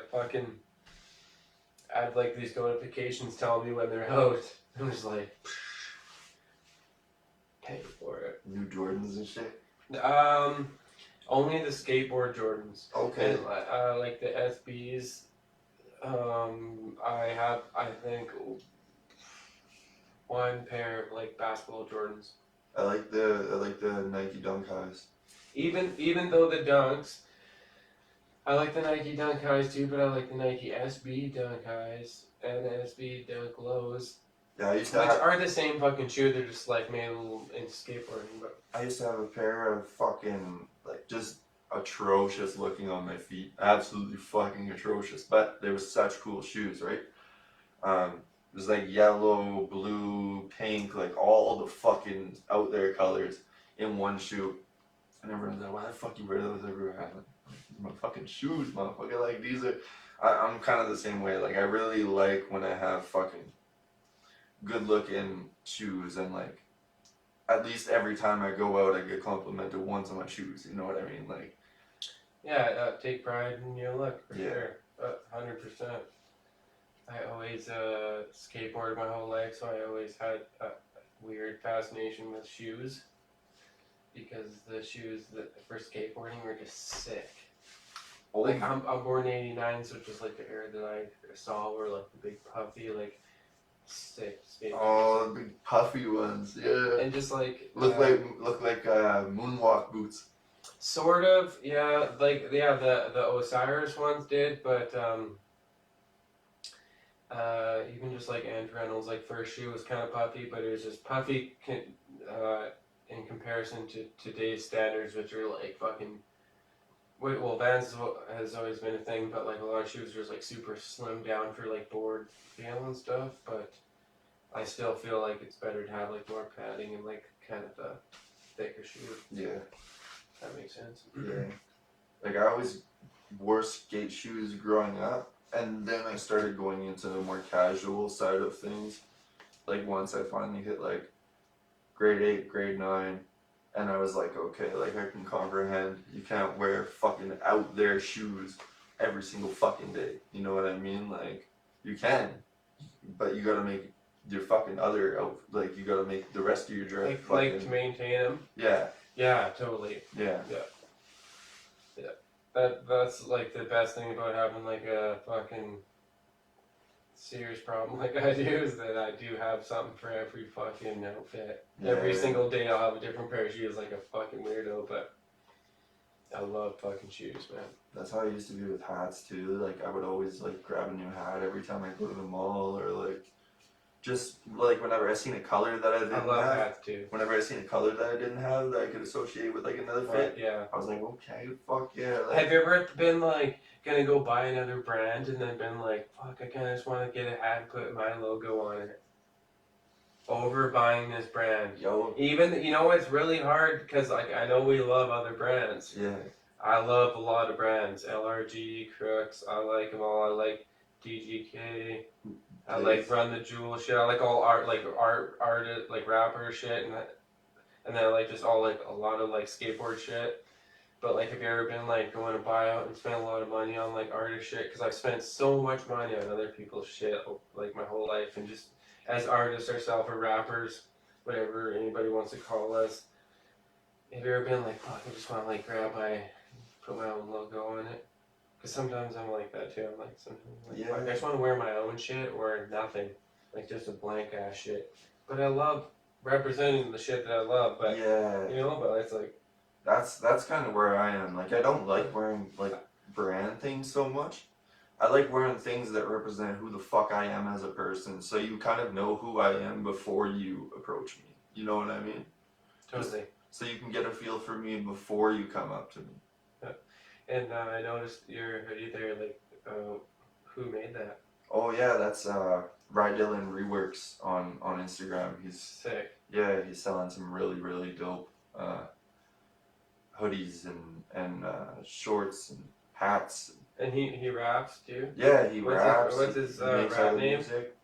He's gonna be going by Rye Dylan, but he's also Little King. Lil King. That's what I know him as, but I forgot that it was changed for Rye Dylan. Yeah, he's fucking so talented. He got like a new business out where he custom makes hoodies, and they're amazing. They're so dope. They're custom made. They're sick. Super talented, down to earth guy, 100%. Yeah, dog.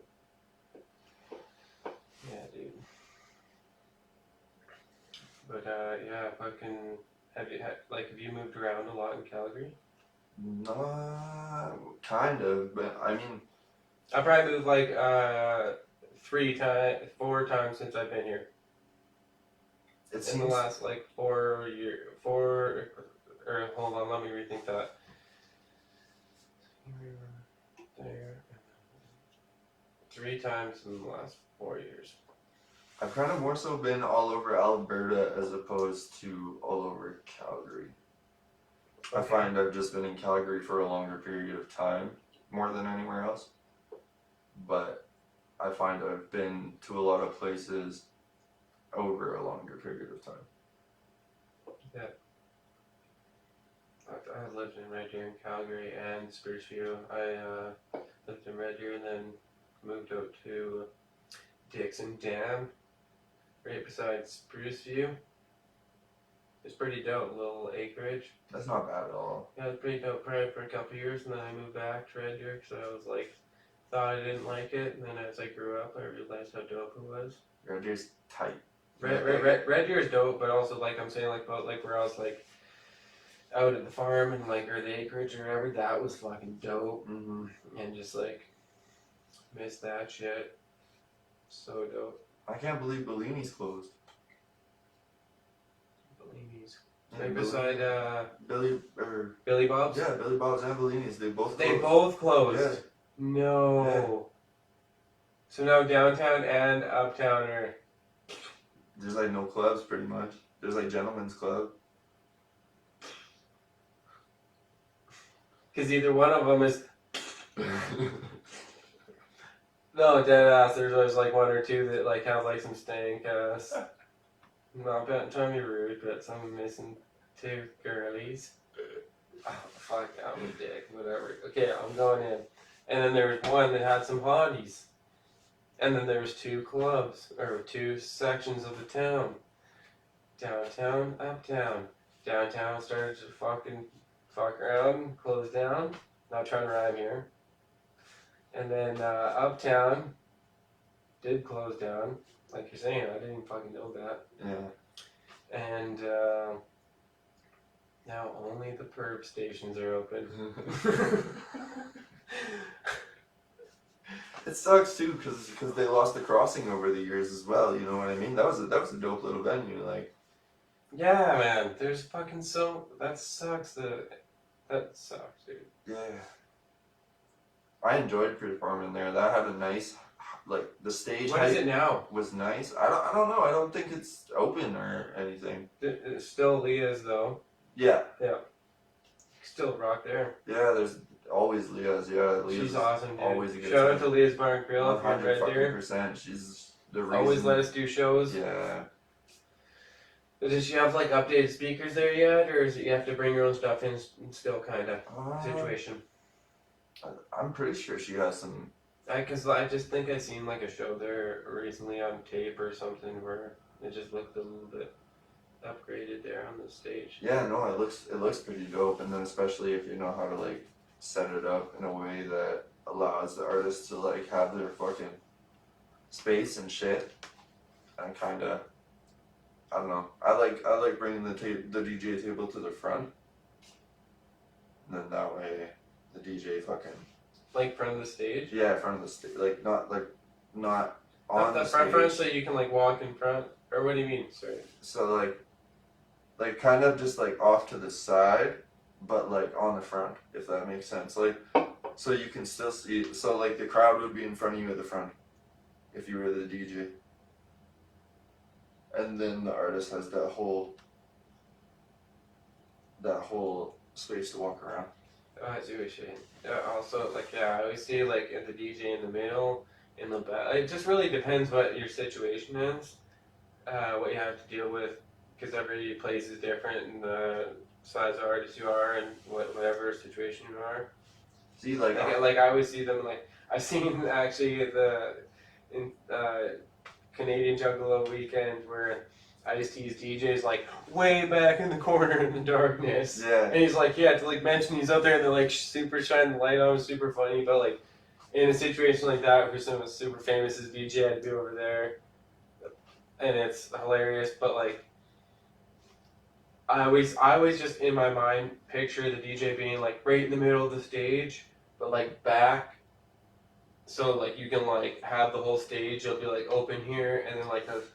You know, but it's like whatever you get to deal with, like whatever the fucking stage is, and like if you have a DJ or like the place at Backstreet now, but it was I can't remember what it was called before. Blanking out, but Backstreet now, and it's like he's just stationed in the middle, and you kind of like go around. Yeah. So like at Nina, Nina or Nina? Nina or Nina. I would say I think it's Nina, but I don't know though. Do you like? Is that what the owner says? Is Nina? I don't know. They got good ass burgers though. No, 100%. Shout out to Nina or Nina, but yeah. I always thought it was Nina because when I like was I'm a Tech 9 fan. Yeah. And he's like Tech and Nina. And when I saw it with the 9s, I was like, I think it's Tech and Nina. Yeah. Like, it's Nina, but I don't know though. Yeah. Maybe I'm wrong. Like maybe it's Nina. I don't know. I forget. I fucking. They're dope though. They have lots of shows, and I was gonna have a show there, and I think maybe the COVID thing shut it down or something like that. And like it's not the kind of like I find it almost has like that cafe approach where you don't really need a stage, but if you get a good group, you don't. If you get a good group of people kind of forming like a little corner for you, yeah, that's all you really need. Yeah, no, 100%. You don't need to be about people. No. I've done lots of places like that where you're just like chilling on the. That's what I'm saying. Like at this spa show that I'm gonna be doing, like I don't think they'll have a stage at the spa. You know what I mean? Like if they do, then that's dope. But like I don't know, like a spa. Yeah. That's so crazy. That's another reason like I take on shows that like otherwise like I don't know. I'll ask people like a few questions about the show. I'll be like, okay, what's it about? Like what's the purpose behind the show? What's the theme? You know what I mean, right? Yeah. Before I take the show, because I don't want to just be that guy that's like, fuck yeah, I'll take it. Fuck yeah, I'll take it. Fuck yeah, I'll take it. Because as soon as you make yourself too available, that's when everybody expects you to be. Yeah. it's like at the same time I'll go to open mic nights and I'll fucking go do my shit kind of thing, right? Open mic nights. Yeah. Oh, yeah. Open mic nights. I'm sorry about that. Okay. I always had this weird thing where I wanted to go to where they had like karaoke. Yeah. It's called. Yeah, and then I play my own music, but pretend like it wasn't mine. I'll pretend like it's Just not. like and like joke around like and film it and be like, God, don't pretend I'm all drunk and shit, and like, okay, I'm gonna do a couple like regular songs first, Yeah. like just to get people to be like, this guy's hilarious. Like I'm gonna like own these couple songs, Yeah. and then like boom, kill these couple songs, and then I'm gonna be like, oh, this guy, Cat Blue D, you play one of his songs too. Yeah. And I'd be like, and then like spin one of my tracks and be like, what the fuck? Like just to get the reaction, like kind of those realistic. I always thought that'd be cool plot. Don't steal it. Yeah. But like a fake karaoke No doubt. where you like own a couple dope ass hits, kind of. So people are like, this is fucking weird. Is that guy really drunk? No doubt. And then he like kills it. I don't know. I like did that in Banff, but like I let it be known that it was my shit. Like I went up. You should have been like, who's this guy? Whipping eggs? Oh, he's from where this way? This way? Oh, okay, I'm gonna try with it. But yeah, no, I just That'd be hilarious. went up and did my thing. People were feeling it. Went out and talked to them. Fucking all these people that I still talk to, like they still message me. They're like, "Yo, Flip's dope. That's Boss awesome. is dope. Fucking still bumping how high." Like, and I don't know. That's a really good feeling at the end of the day Yeah, when you got people from. Way more important than money. Yeah, 100%. Like my old roommate who I lived with in Banff is still bumping my shit, and that guy lives in Germany. Yeah, dude. Oh, I went to Germany. Like, he I playlisted- did some shit and I met some people and I didn't meet a lot, but Like he Yeah, added my that shit to a really- German playlist and all that shit. You know what I mean? Like, sick, dude. yeah, Just like it's like you do things at certain times and meet certain people and you know. you did a whole Europe tour, didn't you? Yeah. Yeah. Were you on that with Javier, or was that a different time? Who? Like LREF? No, Tom McDonald and Cool Keith Oh, what the fuck? Cool Keith? and Tom McDonald. What the fuck? Before Tom was like blown up. Man, see, I was into like the weirdest kind of rap growing up. You know what I I'm mean? glad that you asked me that because I was like, I got some bad stories. I have like a full fucking hard drive of like Like, Europe, dog. Like Cool Keith talking about how this. Can I say this? Yeah.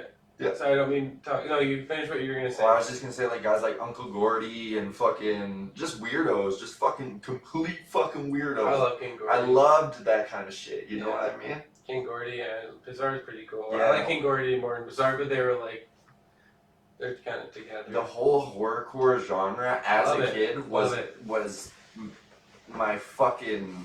That was where the inspiration came from, because I was rapping about killing people when I was fucking 13, 14. You know what I mean? Like, I was rapping about fucked up shit like Me that. too. Yeah, I exactly. do. Yeah, me too.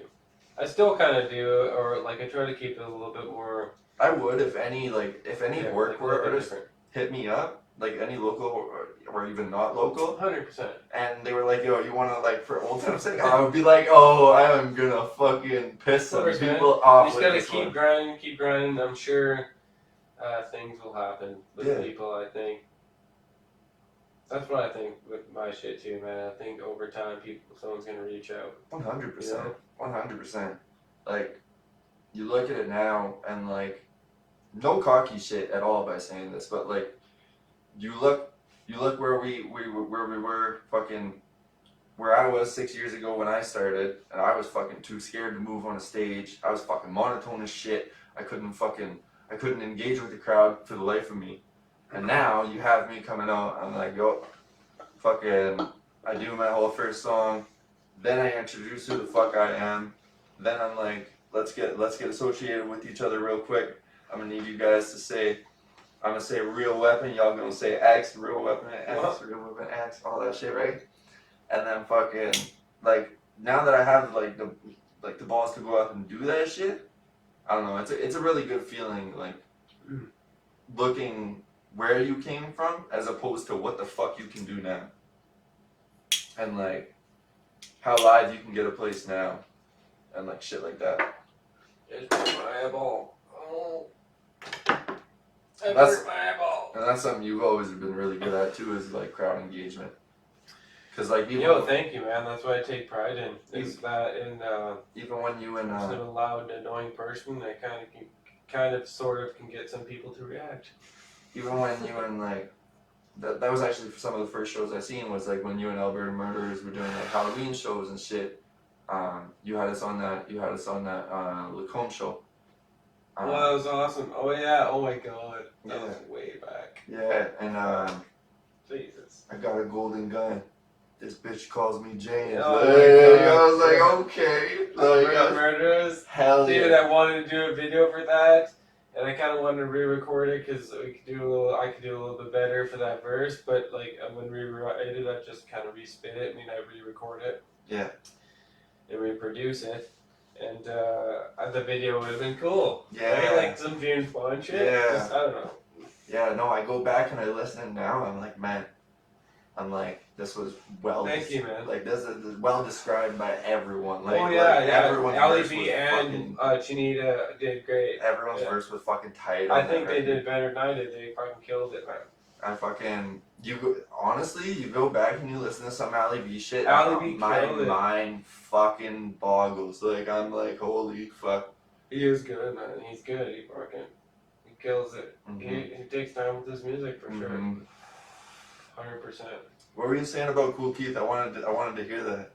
I just didn't want to talk over you, so I just sometimes I'll catch myself, Yeah. and I apologize. No, that's all good. And I have this on tape, and I'll even put it up when I get my passport hard drive fixed, because I just bought a new M1 Mac Mini, Mhm. and when I plugged it in, it wasn't working. But I know that I can survive it when I take it to the nerds Mhm. at Best Buy or whatever. And the footage is us in the back room. We're all eating like crackers and cheese and drinking Red Bulls and whatever. Because he was really cool, and he fucking like always hooked us up in the green room. Any situation we could be with him, he'd help us out and like give us like some of his rider food. Because like he'd get like meat platters, whatever Mhm. stuff and food. Charcuterie board. Dude, it's so cool, like, right? Like, I can't even believe I'm telling this story because it's like, I don't tell it bragging, being like trying to like tell people, but I tell it like proud. And I'm like, wow, like I can't believe I'm fucking telling this, because even at the time, like I didn't even really know Cool Keith that much, and I didn't know Tom McDonald, Mhm. but my roommate Adam in Vectrum Yeah. at the time, because I lived with him, Yeah. knew about Cool Keith, and he fucking loved him. He's like, Hell can't yeah. believe it. And I was like going on this shit, and it was like super dope. And he's a super dope guy, and like nothing against Cool Keith, and this story is fucking hilarious. But he's just talking about how he fucked one of these girls, and her husband was in the corner playing the ukulele while she was sucking on his toes before he fucked her. And as he's telling me this story, his DJ comes over, Cutmaster Kurt, and hands him a box of condoms. I'm like, yo. And I got the footage. That's fucking funny as hell. And there was for that tour I paid $3,500 for 17 days in Europe, but 9 shows because of the travel. That's pretty good. And we missed, and I ended up having to pay a lot more money, which was totally cool because it was an awesome experience, and I love those guys. Imagine Tom's big in fucking Europe now. Oh, probably insane. Huge. All over the fucking world, dude. He's putting in like insane work Yeah. and amazing videos and controversy. And Quality that. videos for sure. Very controversial. Yeah, dude, and just like very technical and well scripted, and like he does a lot of research and like he's killing it, man. That's funny. You tell that story, and it kind of reminds me of like when my first time opening for Mad Child. He went on a drunken rant the night before in Red Deer about SDK being pussies and all this other stuff. And Oh fuck, that's unfortunate because I feel like those guys would be so much cooler. yeah, 100%. Like they would make some really cool music. Yeah, I remember wearing my Snack hoodie to that show the next day in Calgary. I was like, fuck that. I was like, no. I was like, I grew up to you both, but don't be a punk. You know what I mean? Like, there's no reason to fucking punk each other. Like, we're all working towards the same goal. Like,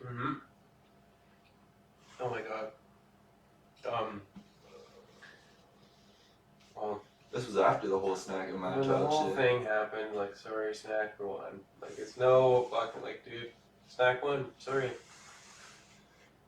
Fucking 3 or 4 videos.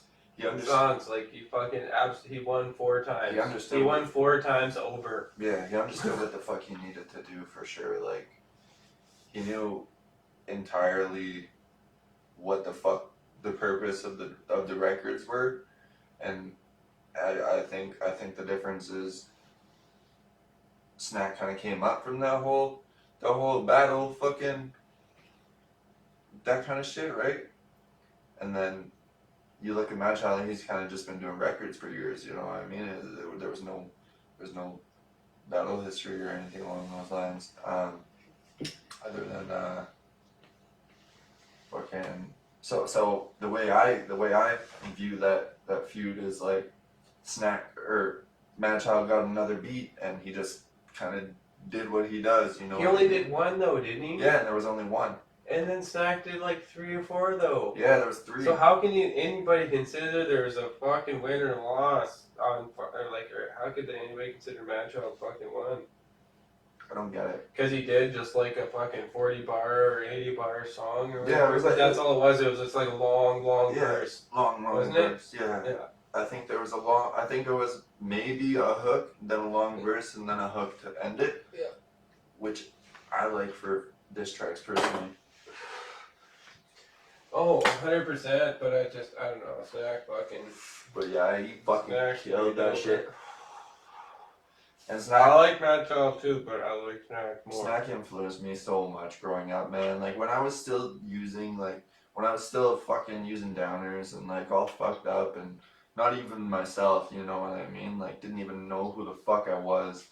That was him and Merc who I was listening to at the time, you know what I mean? Like fucking, that was like, the daily listen was like, Merc and Snack are dope. Evil, Snack, and Merc was kind of just like that And Evil. triple threat, fucking, just throw on all 3 of their shit and put it on a playlist and fucking just let it go, no matter what time of day you could listen, you know what I mean?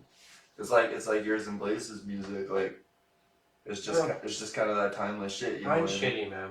Pardon? Mine's shitty. Fuck no, you make good music. No, dude, it will be good one day.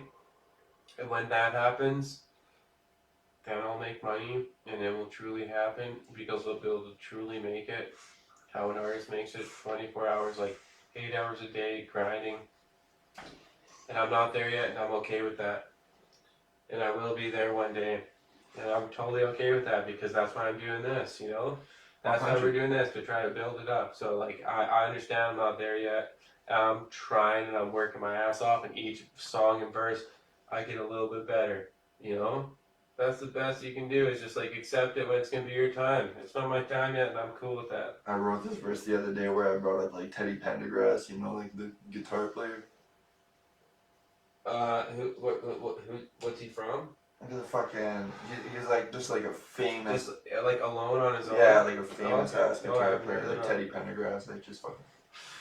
I haven't heard of him, no. Oh fuck! I gotta show you this verse after. It's fucking crazy. I was like, So, like one of his beats or something, or a sample, or what? no, it was just like Nick sent me the beat, and then I sat on it for a while, and I was like, okay. I was like, I've been sitting on this for probably like 9 months now. This has been a fire fucking beat. I can't just wait for the rest of my life to fucking be like, okay, now I'll do it justice. You know what I mean?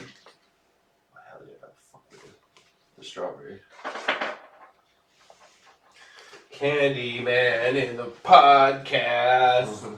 Capital D, I'm sorry I've been chewing and trying to block the motherfucking microphone. But I'm kind of buzzed, really high, drank a couple beers, interviewing a homie. Sorry. I'm just kidding. But seriously, I'm sorry.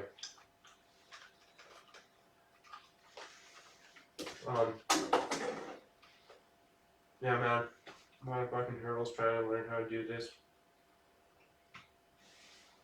But I would love to have you back. And each time we have a little bit better version of ourselves talking to each other. Hell yeah. You know? Elevated. 100%. Like, I'm gonna, like, I need to get 100 in my fucking belt. Or on my belt, I need to get 100. That's what I'm thinking. Because by then I'll probably have 1,000 each. 1,000 views each. Mm-hmm.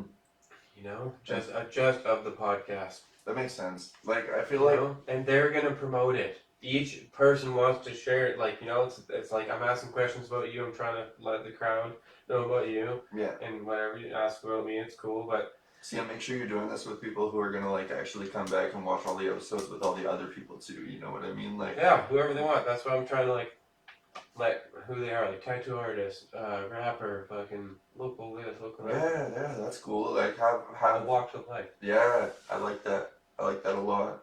And I feel like if you play like your Instagram account right, and I feel like if you're doing like lots of like I reels. suck at all that shit. Yeah, reels are a bitch. I'm just learning reels and shit like that now.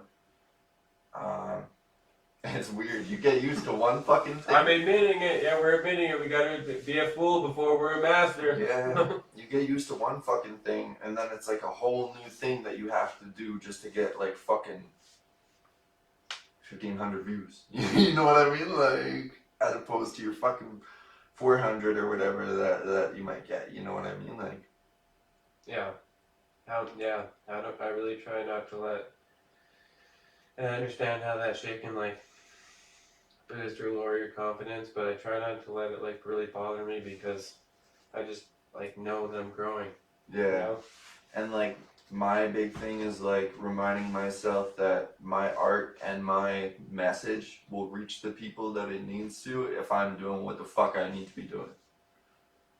And as long as I instill that in myself and like don't let anything take me off track kind of thing, then I feel like I'm on the right path for sure. Do you feel like Weapon X is like an alter ego? And do you feel like I asked about the alter ego, or do you feel like it's an alter ego? And if it is, would you rather write more songs about who you really are or about the alter ego? See, that's a really good question, because I find like with the whole Weapon X thing, I find because we all have an alter ego, right? Like who's Capital D, who's Weapon X? yeah, exactly. I find like with a lot of the shit that I'm writing right now, it's to still portray my message, but in a more metaphorical way, and in a way that I'll understand as real talk, as opposed to the listeners, if that makes sense.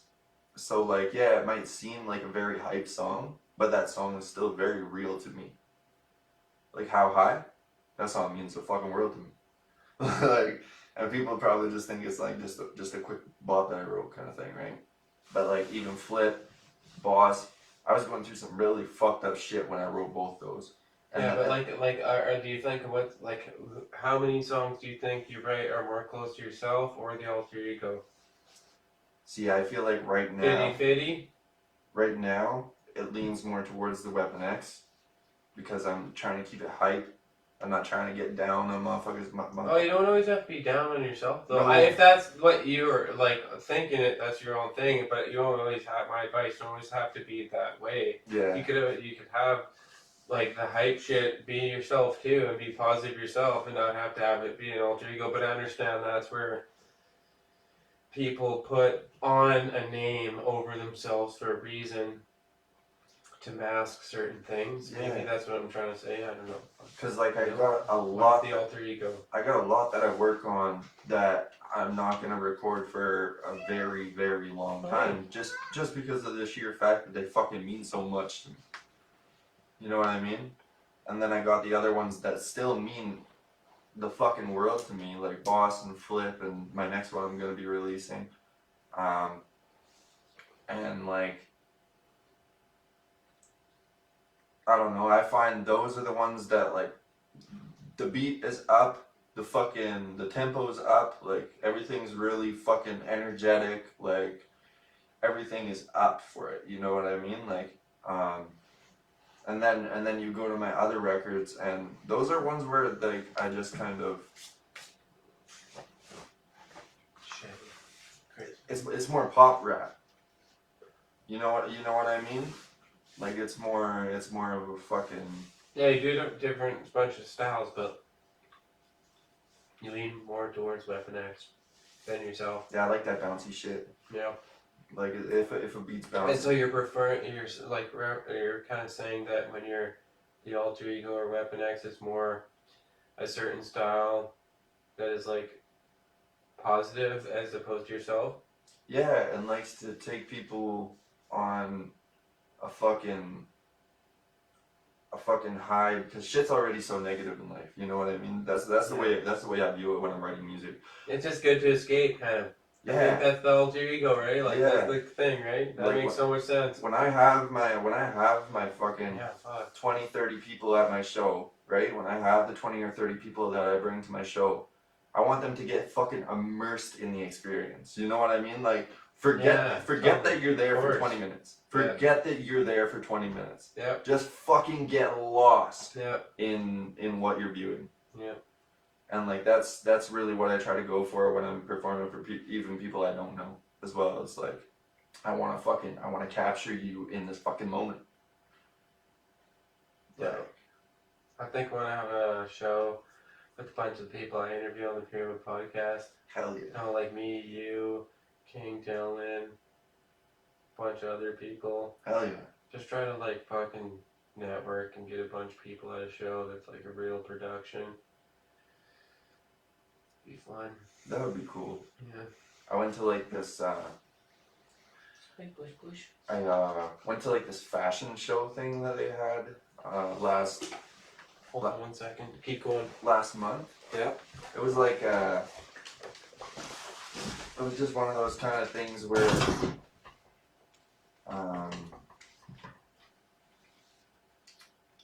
it was like Checking on my dogs. Just checking on my dogs, people. Gotta check them out. Make sure they're alive. so yeah, they had like a bunch of different models and they had a bunch of different designers and then all the models would just go through after like a couple sets or whatever. So there'd be like 3 or 4 sets and then there would be like a fashion quick runway kind of thing. Okay. And then everyone goes back to performing. Really? Quick runway. That's kinda cool. Yeah, there was like poetry there, there was like spoken word, there was fucking That's awesome. dancers, there was like singers, it was really fucking That is so cool, dude. Like I don't know if you heard of Fresh Out the Trap, but they're a new entertainment company out of Calgary and they're just kinda trying to do it different than other people. But yeah, that was at the arts, I can't think of the fucking word. Not Arts Common. It's this place in the flea market. Yeah. At Crossroads Market. And they had to get people out because there were too many people there. Like they had the building people come in and they were like, yo, you gotta like get people to leave. So they did a show at 9 of the next night for the people who didn't perform. Okay. Yeah, so it was like I don't know, they're doing dope things. I'm gonna be involved with a show of theirs on March 4th at Bellabar. Bird. Yeah. Have you ever been on a tour? Or ever done what's the biggest tour run you ever been on? I did. Because you always do a lot of shows, like regardless if they're spread out or whatever. But I always see you working really hard with your homie, and you're always doing shows. Like, have you been on a tour? Like, do you do tours? You want to do? You like them or what? I did. It was probably my 3rd year in. I started booking my own shows, and I just kind of did like a quick test tour across Alberta. Like I did Grand Prairie, Athabasca, Valley View,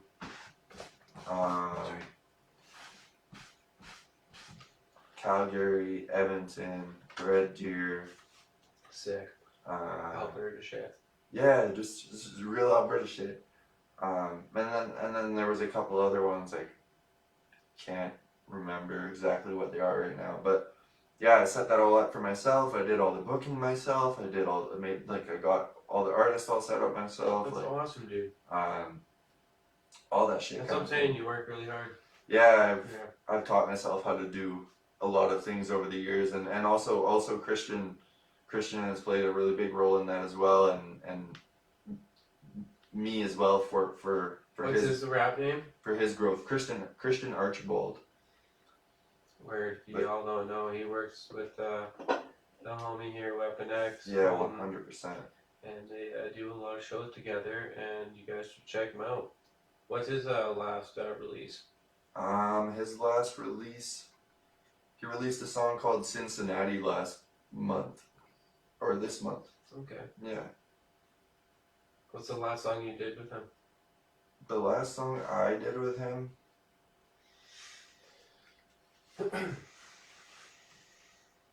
Mile High. Or your favorite, or your like most memorable, is that the one? Or?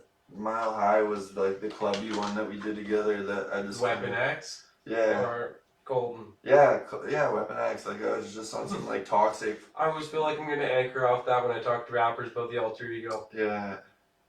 That's kind of weird. It's like, isn't it? Yeah. See, because like I'm not really a toxic person, but like no, when I you're out don't at the think club, they're you hear toxic. Bro. I'm capital D. Like it's not Dallas. Yeah. It is in a way, but it's not. But when you're out at the club, you want to hear toxic shit. You want to hear shit that's... No, not so much toxic. I think.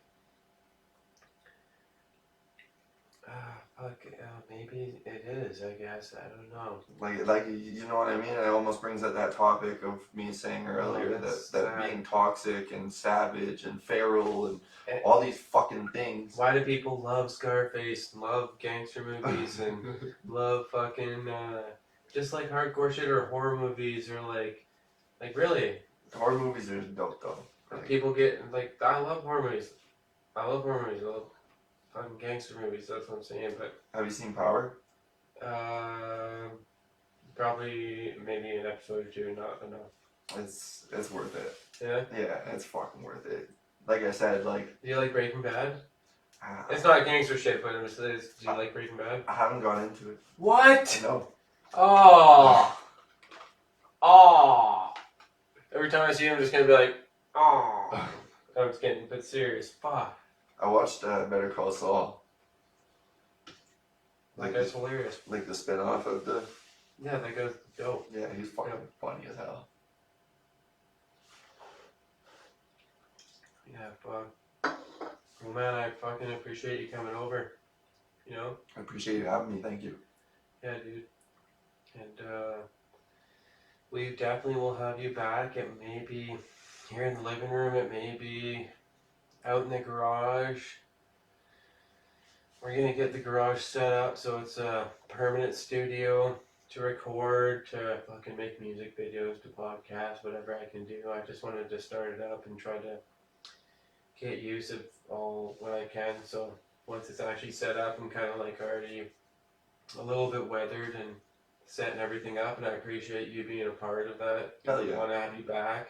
Anything you have to release, I would have you back for. Anytime you ever want to come back, I will set up all this shit just to come and talk about it. Okay. You got shows you want to promote, and your next show next Thursday. Just remind the people, what is that? Yeah, next show. This Thursday coming up. This Thursday coming up. Show up with clothing or coat donations, and yeah, free entry after that. and then fucking there's 4 of us kicking some shit, and then they got a really dope DJ from Iceland. He makes some really fucking dope beats, and he scratches, so like it's fucking real hip hop shit. You know what I mean? Like, Okay. but yeah, that's at Nina or Nina. I don't know. Nina or Nina on 17th Ave. Yeah, 17th. In Calgary, Alberta. Yeah. Weapon X, Colton. How do you pronounce your last name? Propelkin. Perpelkin. I almost was like Parapelkin or some shit. I'm an idiot. There's my memory dumb.